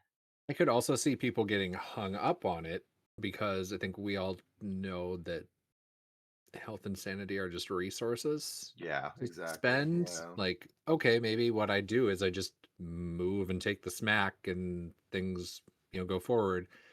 That's not intuitive for someone just coming to the game. Like, they'll get there. That's definitely but a higher level play for sure to consider doing that. yeah, but I could definitely see somebody just getting like, that's where it ends. Yeah, right. Yeah, it is a thing. Yeah, I'm of two minds on this, because there's actually a very delightful Souls game parallel, if everyone will indulge me for a moment. This is very much similar to the introductions of Demon Souls versus the first Dark Souls 1, because Demon Souls preceded it. So this is the old core, where when the boss finally shows up at the beginning tutorial, spoiler alert for all Souls games, the first boss is going to kill you probably. When he shows up, it's just that fight, and you do your best, and you ultimately get killed, and then you pop off to the Nexus, and then the game properly starts. However, in Dark Souls 1, they show you that first boss, and if you try to tangle with it the same way you did in Demon Souls, he just kills you, and you go back to the bonfire, and you gotta go try it again. The game actually sets you up to be like, no, you're not tangling with him right now. Run through this door, go get some more gear, come back, and then beat the boss. So like that parallel stuck out to me, on the approach between the old core, where the Ghoul Priest just shows up and you have the fight, versus this one where like the boss jump scares you, and then you run away, ideally, and then you properly get to fight later. But that said, what I think is the important piece here is, yeah, it's probably going to be rough for a lot of people on their first try, because it's not always intuitive. The hint is there. They might not take it. They might do what you did, Justin, where it's like, well, I can get some damage on him now anyway, and then I'll just, deal with the rest of it later. But it teaches you that, nope, this isn't it right now. Advance your act.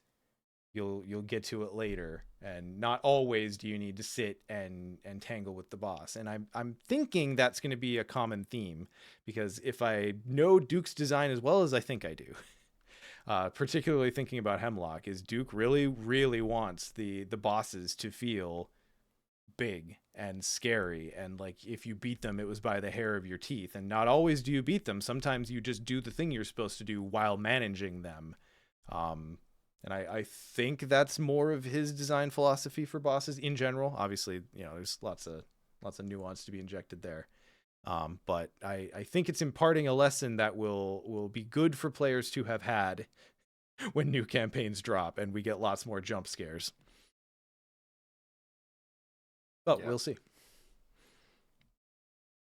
Trying to think of other like comparisons of this one. You start in the same. Oh yeah, I guess from a story perspective, I do think the your friend lead in is a little on the weaker side than it just being like your place. Like it might have just been, or I would have preferred like maybe you pick an ally from among the allies that no one took, or like from someone's deck, and it becomes that person who's lost. Or maybe if they had just named a person, but the vague that kind of person threw me a little bit too.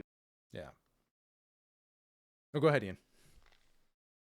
Yeah, because it's the thing they have to do in a lot of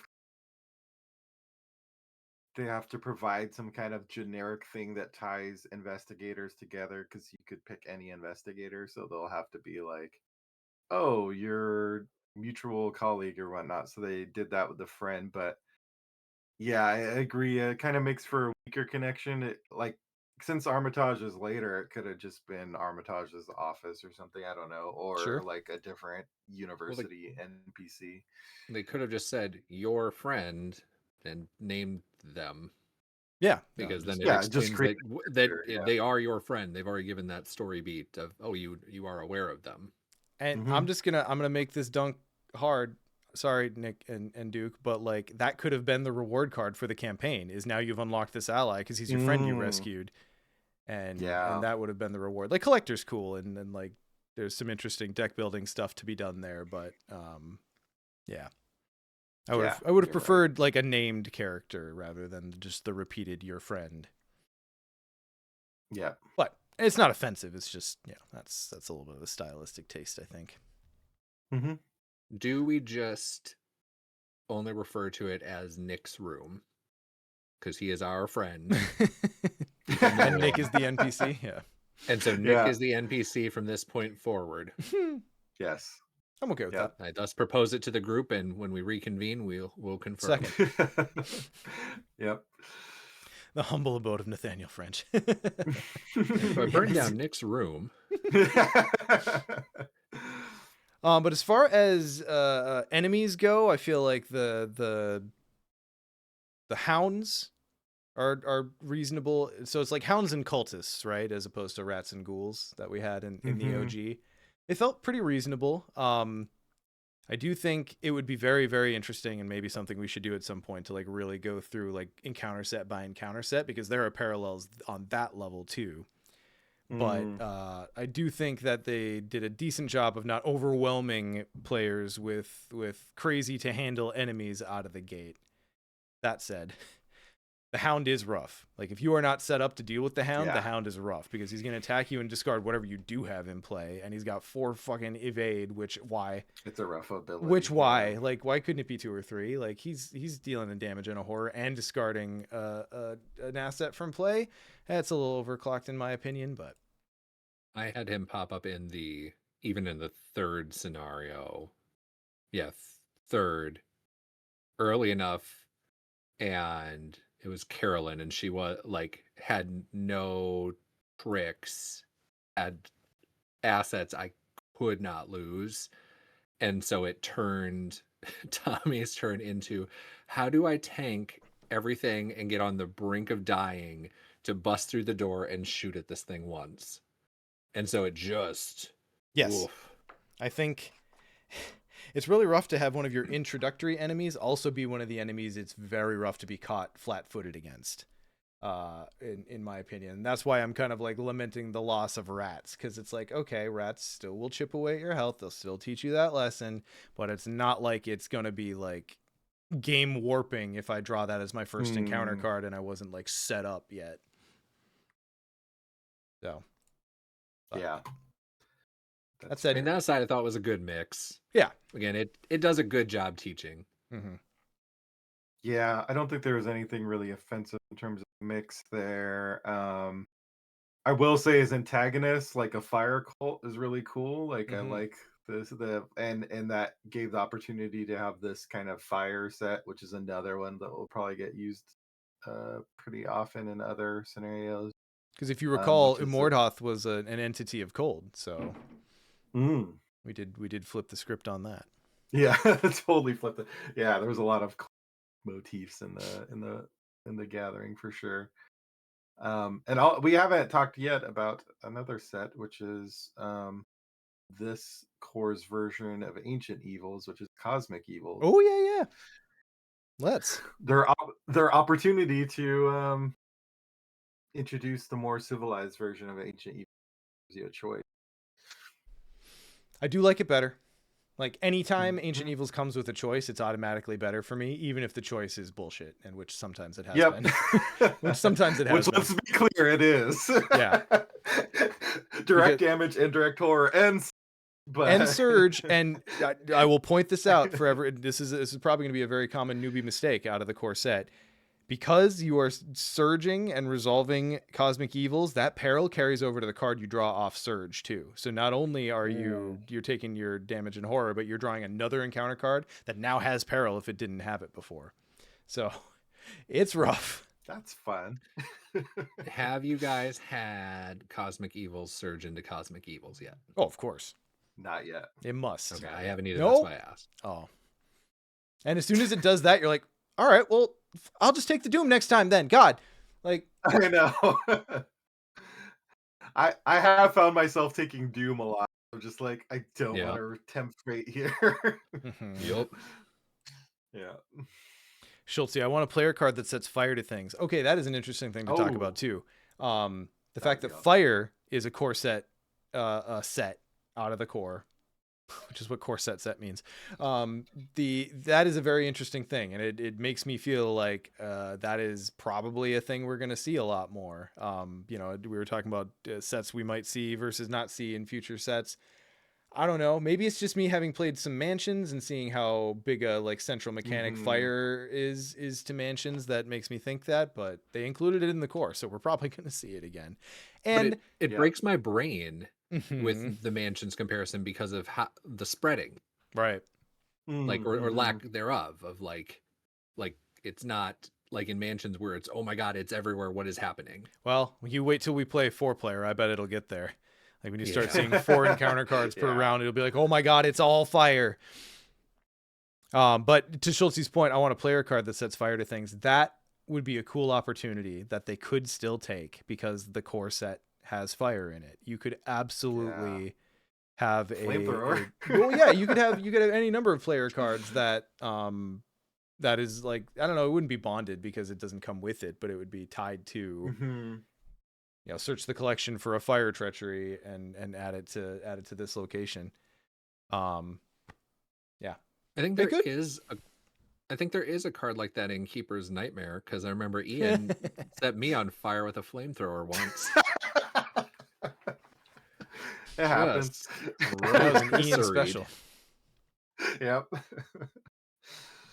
But yeah, so then I guess talking about I think the last thing I'd want to throw in on the spreading flames piece is D to the R to the H to the A, Dr. Henry Armitage, as the pet NPC of the campaign.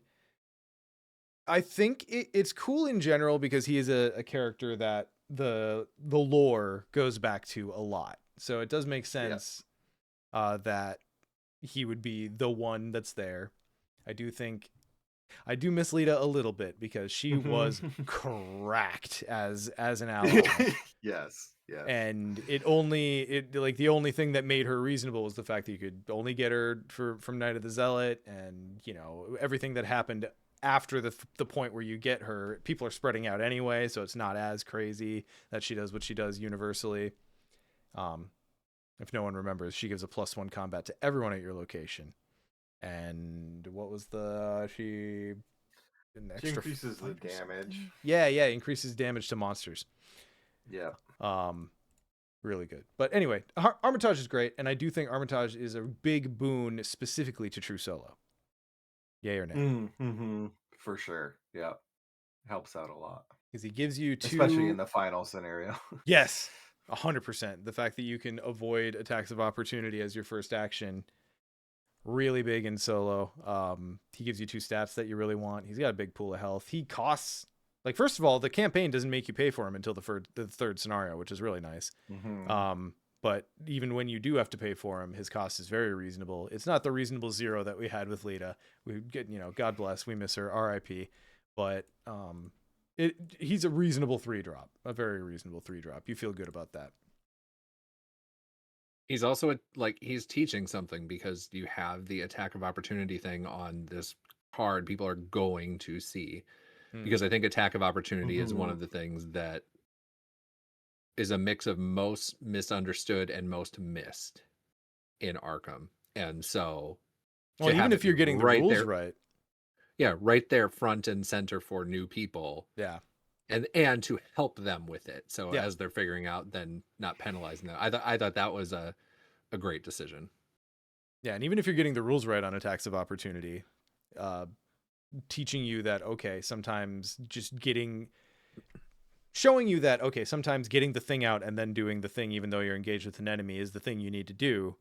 We'll show it to you without a consequence, but you will carry forward the lesson that, okay, I have to play this. I just need to do this thing. So I will take an attack of opportunity, which I do think managing attacks of opportunity is at least a middle level Arkham strategy. Yeah. I mean, in the midst of my either first run through, I knew you were busy, Sean, so I called our friend Chad, who is the head librarian over at the Restricted Collection. I'm like, so attack of opportunity question. It's a cost. It happens before any of the things. Oh, we should do some of those videos. I feel like they'd be good to have out there for new players. Yeah. I'm sure a lot of people are, but I don't know. I keep thinking about ways to just welcome new people into Arkham, because as cool as all of this is for those of us lifers, like it's really cool that now it is easier to get into Arkham than it has been in a very long time. In theory, I don't know if people are having, I hope no one is having supply issues or is like pulling their hair out trying to get a hold of this stuff, but we'll throw a call out here, Sean, if for people to send us topics. That's right. Yeah. If you're a new player and there are things you think, or if you're an existing player and you think there's things that would be valuable for us to cover, we are always open to ideas. As mentioned, we will actually be doing more content in the days to come. So let us know on Discord or at mythosbusterspod@gmail.com. Or what's the phone number? Oh, what is the phone number? It's 2. Oh no, it's been too long since we've done this. Yeah, it's been too long. I don't remember, so that's why it's something and then ends in meta. 203-493-6984. 203-493-MYTH, I believe. Sure. Anyway, we have a hotline. You can call in and leave a voicemail if you want. We play them on stream when people do them. So, okay. So hopping to the third scenario, unless anyone had any further comments on Spreading Flames. Queen of Ash. AKA not Devourer Below, but kind of is Devourer Below. Yeah. So it's hard. I can. It's hard. That. Yeah. Let's start there. Even for a veteran player, it's hard. Yeah. Yeah. Even for a veteran player who kind of generally knew what we were in for, like it's tough. I have yet to get the like capital W on it in my 3 times through. Same. I have pulled the lever twice and full on lost once. Yeah. I think overall it's more civilized than Devour Below. Devour Below had the big gang of enemies that would throw at you based on what you did in Midnight Mass. Any of the people you don't take care of in Midnight Mass would pop back out at you in Devour Below, so that was tough. And so this one doesn't do that, but I think like the ending part where the Elikos throws a lot at you at once.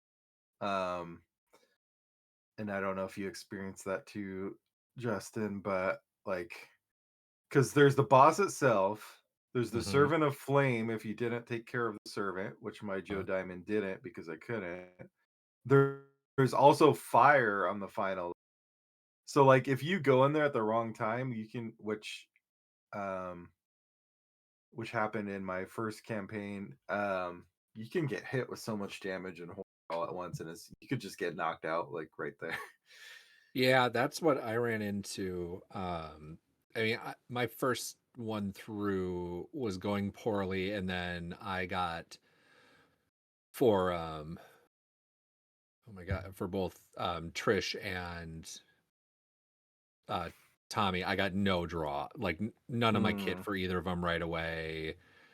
I was hurting. I got to the point I'm like, well, this is like I'm gonna be done, and so I'm like, I'm gonna just push in there and see what happens. And then as like, and now there's a boss, and now there's a mini boss, and now it's on fire. I was like, oh. And so then my follow-up was, well, and spoilers here. I'm like, well, now there's one other room. I'm gonna see what's in there. I bet I'm not gonna like it. And so yeah, then I went and I pulled the lever because Yeah. I was lucky to have gotten to pull the lever. Yeah, same. It sounds like that's how all of our, but mine was Trish and Izzy. And so I had a last action with Izzy, and she was already on the, like, I'll just move her into the final location, which will advance the act. I, as a veteran player, know that's probably a bad idea, and I'm probably going to pay for it. But it was like getting late at night, and I was like, she's on the edge.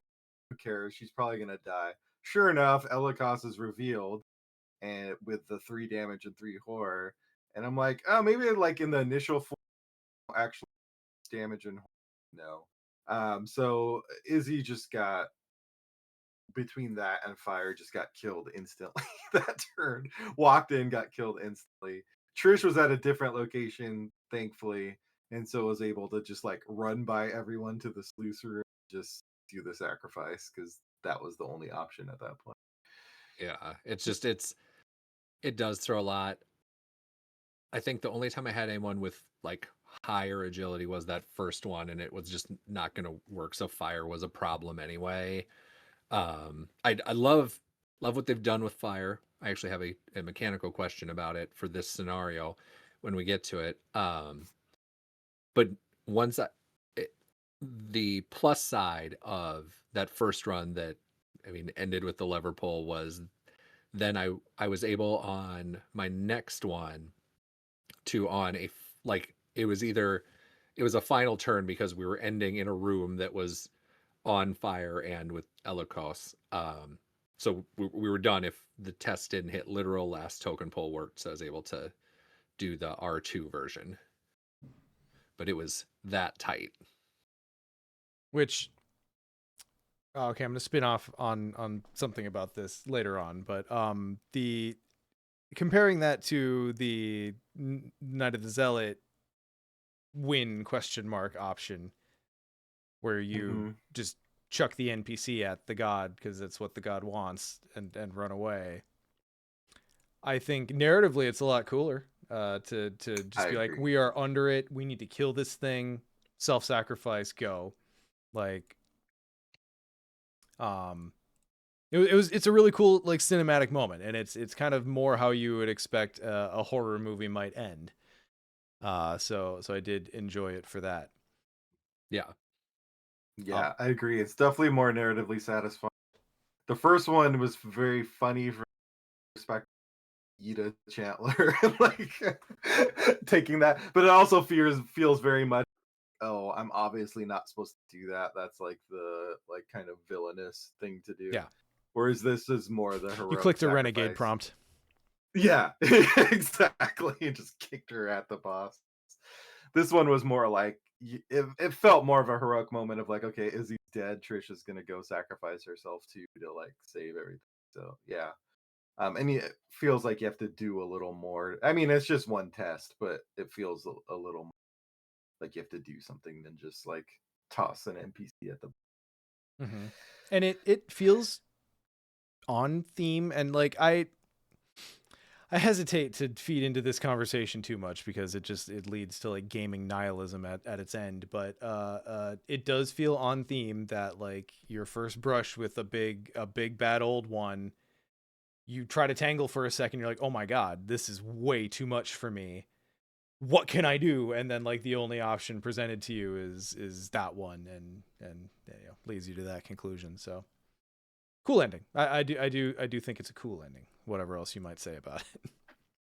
Yeah, I do really wonder how brand new players are going to experience this. Like I kind of went into this scenario knowing it's probably going to be very hard, probably not going to win.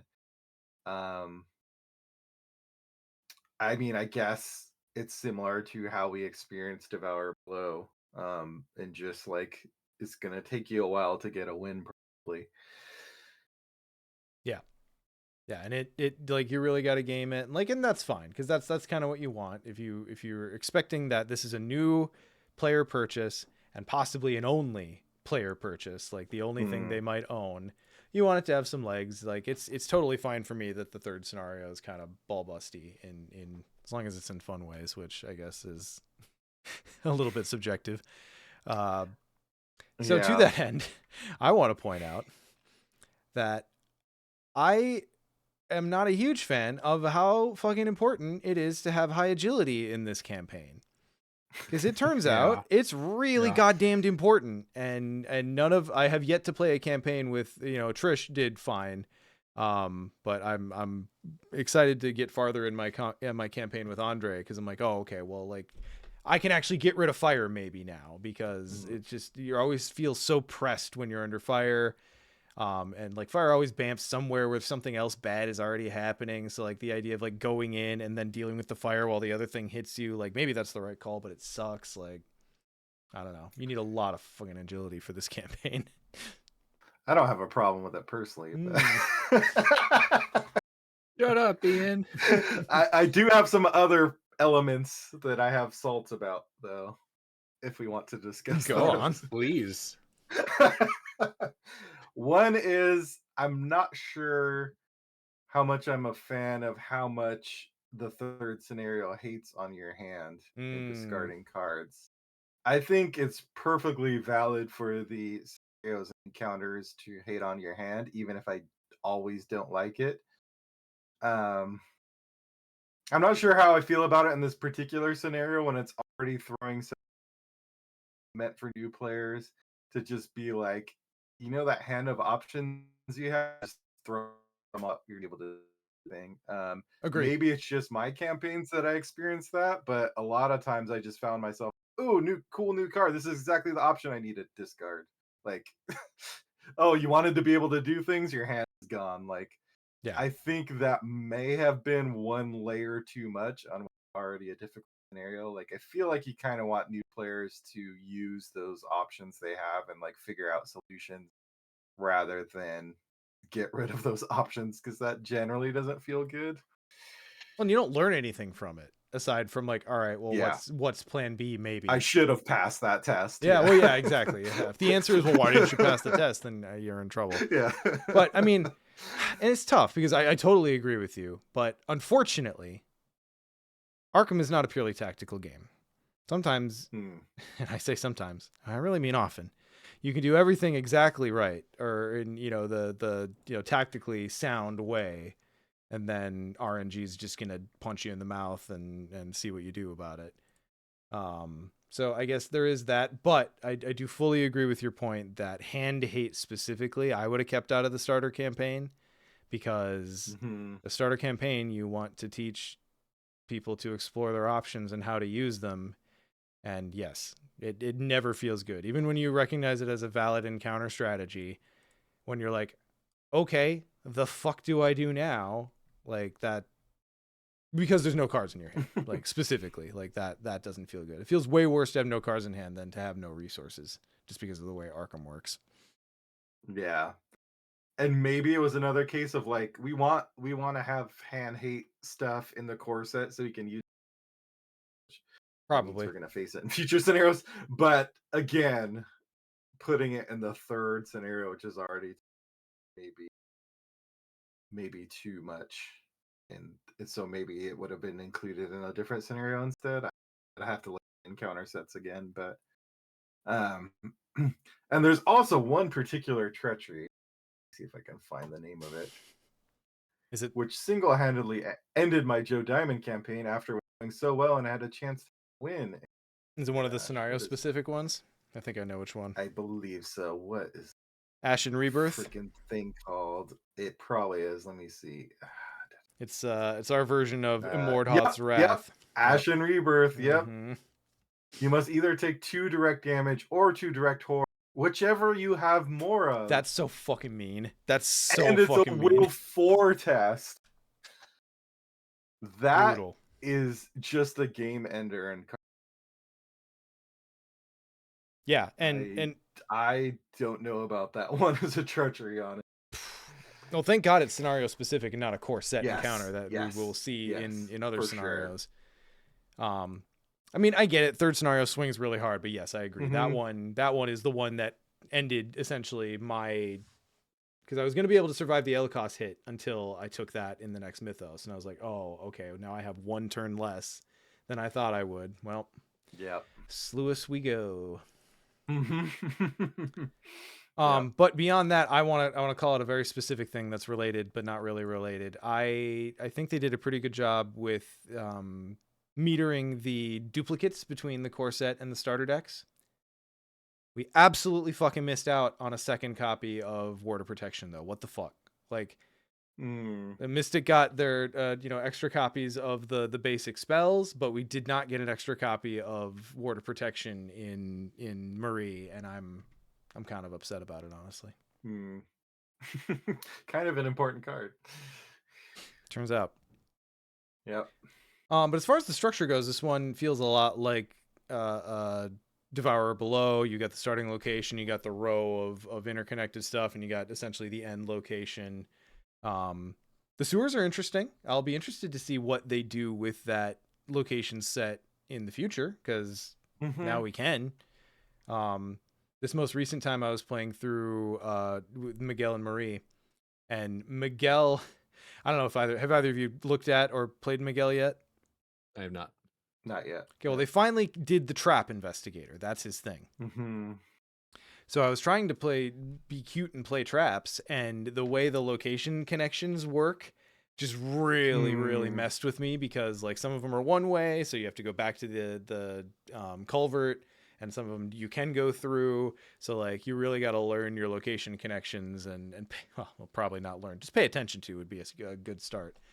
Your location connections, because I really messed myself up with that. I did do a fun thing though. I put his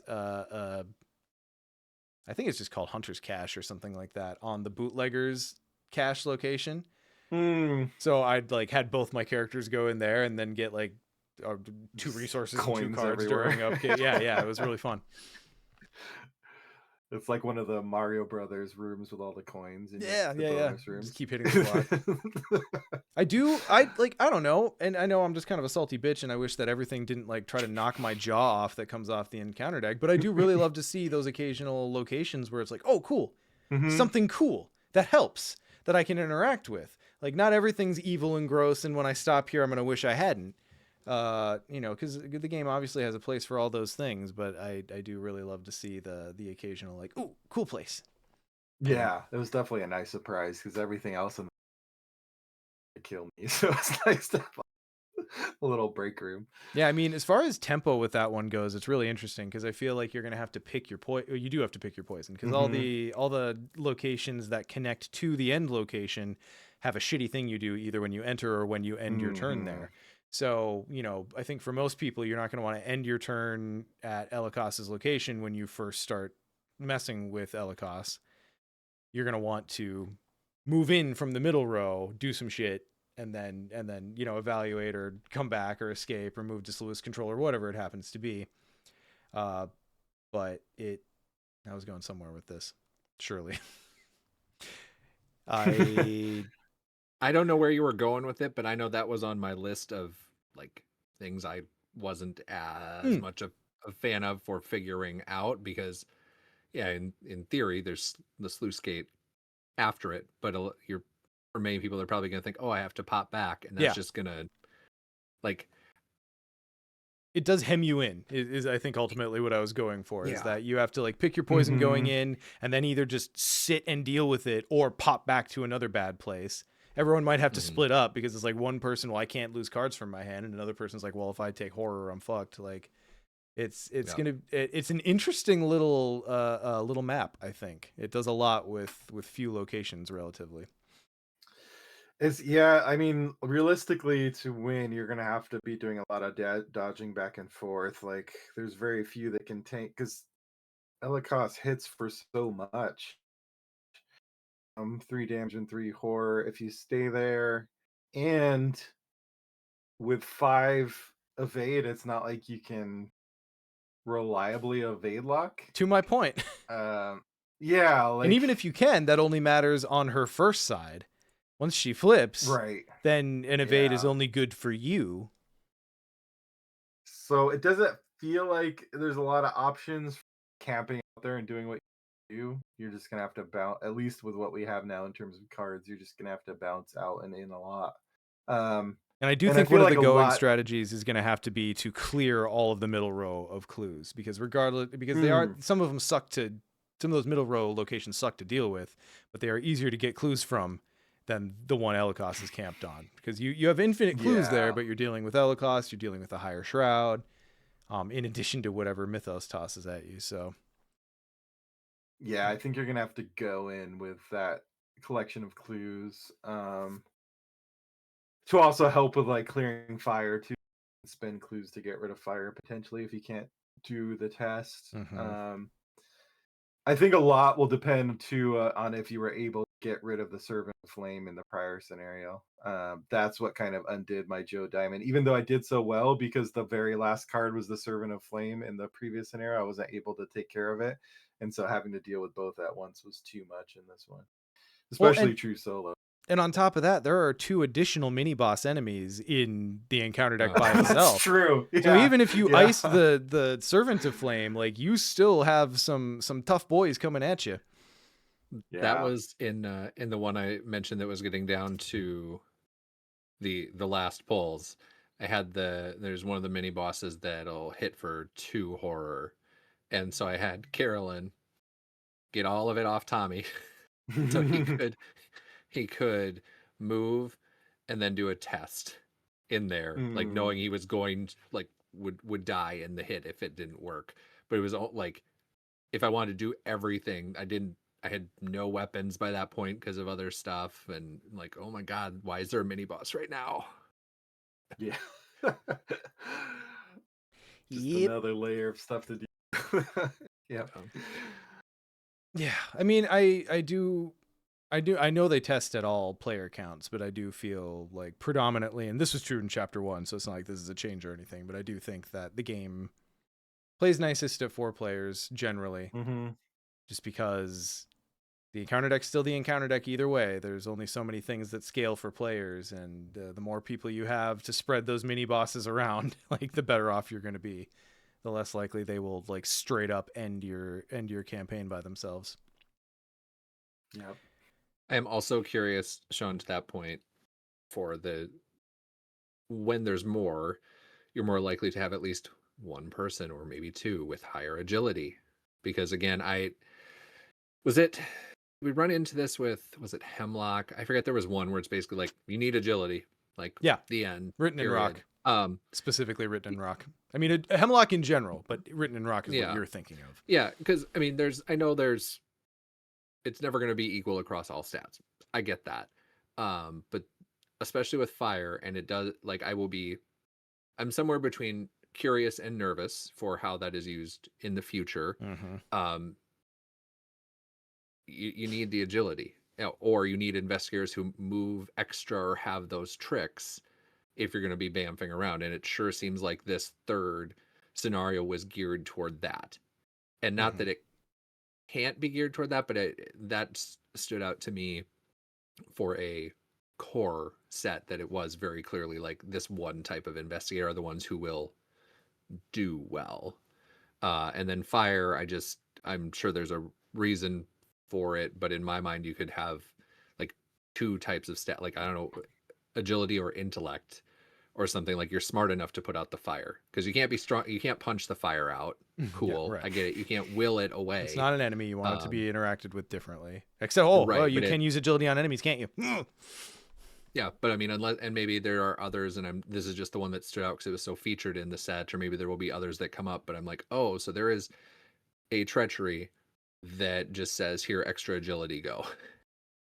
Or you need to deal with it. I'm like, Well, and I do think in general, health on cards. So the investigators are all within expected bounds, but I think health on cards in general is lower in this chapter 2 only meta, in the current meta. Yeah. So it makes fire all the more scary because it's going to hit everything you own. And like that, I do wish it were like maybe 1. Like, it's fine that it hits your stuff because it's fire. It's going to burn your things away. But man, like, if you walk in and get hit with fire at the wrong time, you could lose an ally, a hand slot if you're Mystic. There's like so many things that it just takes from you for so little. And I do like that it works on enemies, though. well, that was going to be my thing, is like it most of the time works on enemies, except that one time you really want it to. Like it makes sense that Aelokos is immune to it, but it bothers me that the rest of them were immune. But hey. So, closing thoughts on the campaign as a whole, the core box as a product. I know we ended on Salt because we need to get it out, but I liked it. I'm looking forward to more of this. I'm feeling refreshed and recharged with it. I'm still going to go back and do more with chapter 1 separately because I need to, but it's a nice jumping in point. And I feel like because they have the starter deck so close to it, it's enough of a card pool to at least try some different things that aren't just the core for those of us who've played before. And I'm pretty high on it.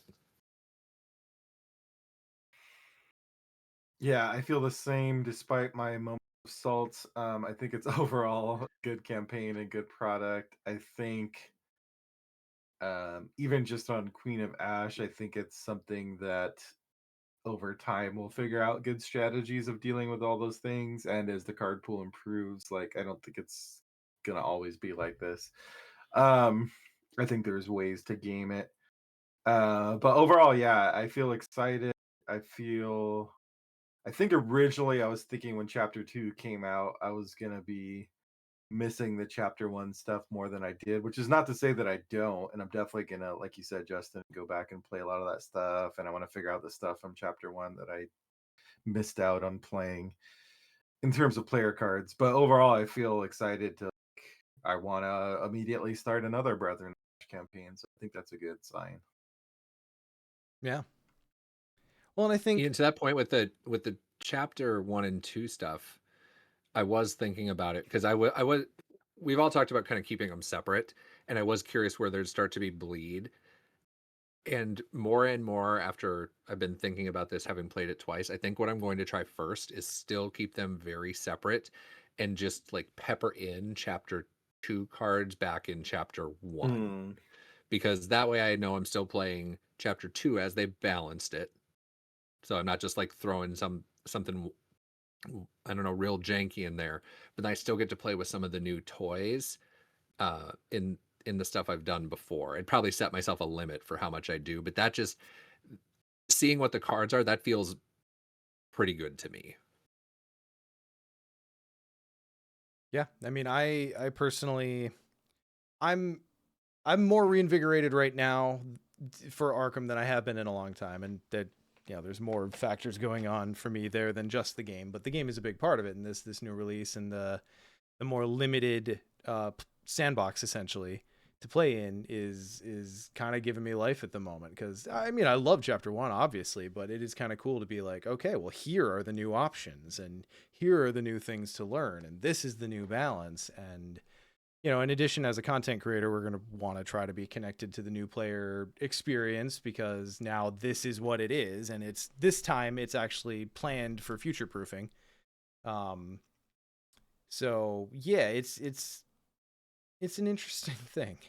I ultimately really think this was a great swing, the core box specifically, a great swing at doing what they're looking to do. As far as Brethren of Ash itself as a campaign, I think it does what it needs to do. I think we had our quibbles, we had our salt. I'm made of salt, so I assumed everyone thought I was going to come in with only negative thoughts, but no, I do really quite like the majority of it. It's very well constructed, and there are lots of things you can say about campaign length, especially as we're looking forward this year to only getting one more 3-part campaign. And potentially what's been said is that going forward 5-part campaigns is kind of the biggest they'll get. Who knows? That like the thing I will say to everyone who's worried about that is like Arkham has always changed in that regard. We've gone through several paradigm shifts where different lengths and formats were announced, so it's whatever. All that being said, I will miss longer campaigns, but I am really enjoying the ability to just like make runs You know, like maybe I'm roguelite pilled right now just because of the video games I play. But it's been really fun to just be like, okay, campaign over, start up a new one. You know, with the first scenario goes real fast. I know how to set up the second one now, just like back in the old core days. And just be able to make runs, try new player cards, try new things, see new combinations. It's giving me life at the moment for Arkham. It's pretty cool. All right. Well, I think that's probably all we have to say today. Look forward to future content up to and including what we would do with a real Arkham Second Edition. I really do want to go through at some point and compare encounter set versus encounter set with the old core and be like, all right, well, here was the brutal old one. This is a more simple old one. Here's the version of the new one that kind of does some extra things. What do we think? I think that'd be interesting to go through. But anyway, check out Dissonant Voices. It will be fully up to date soon.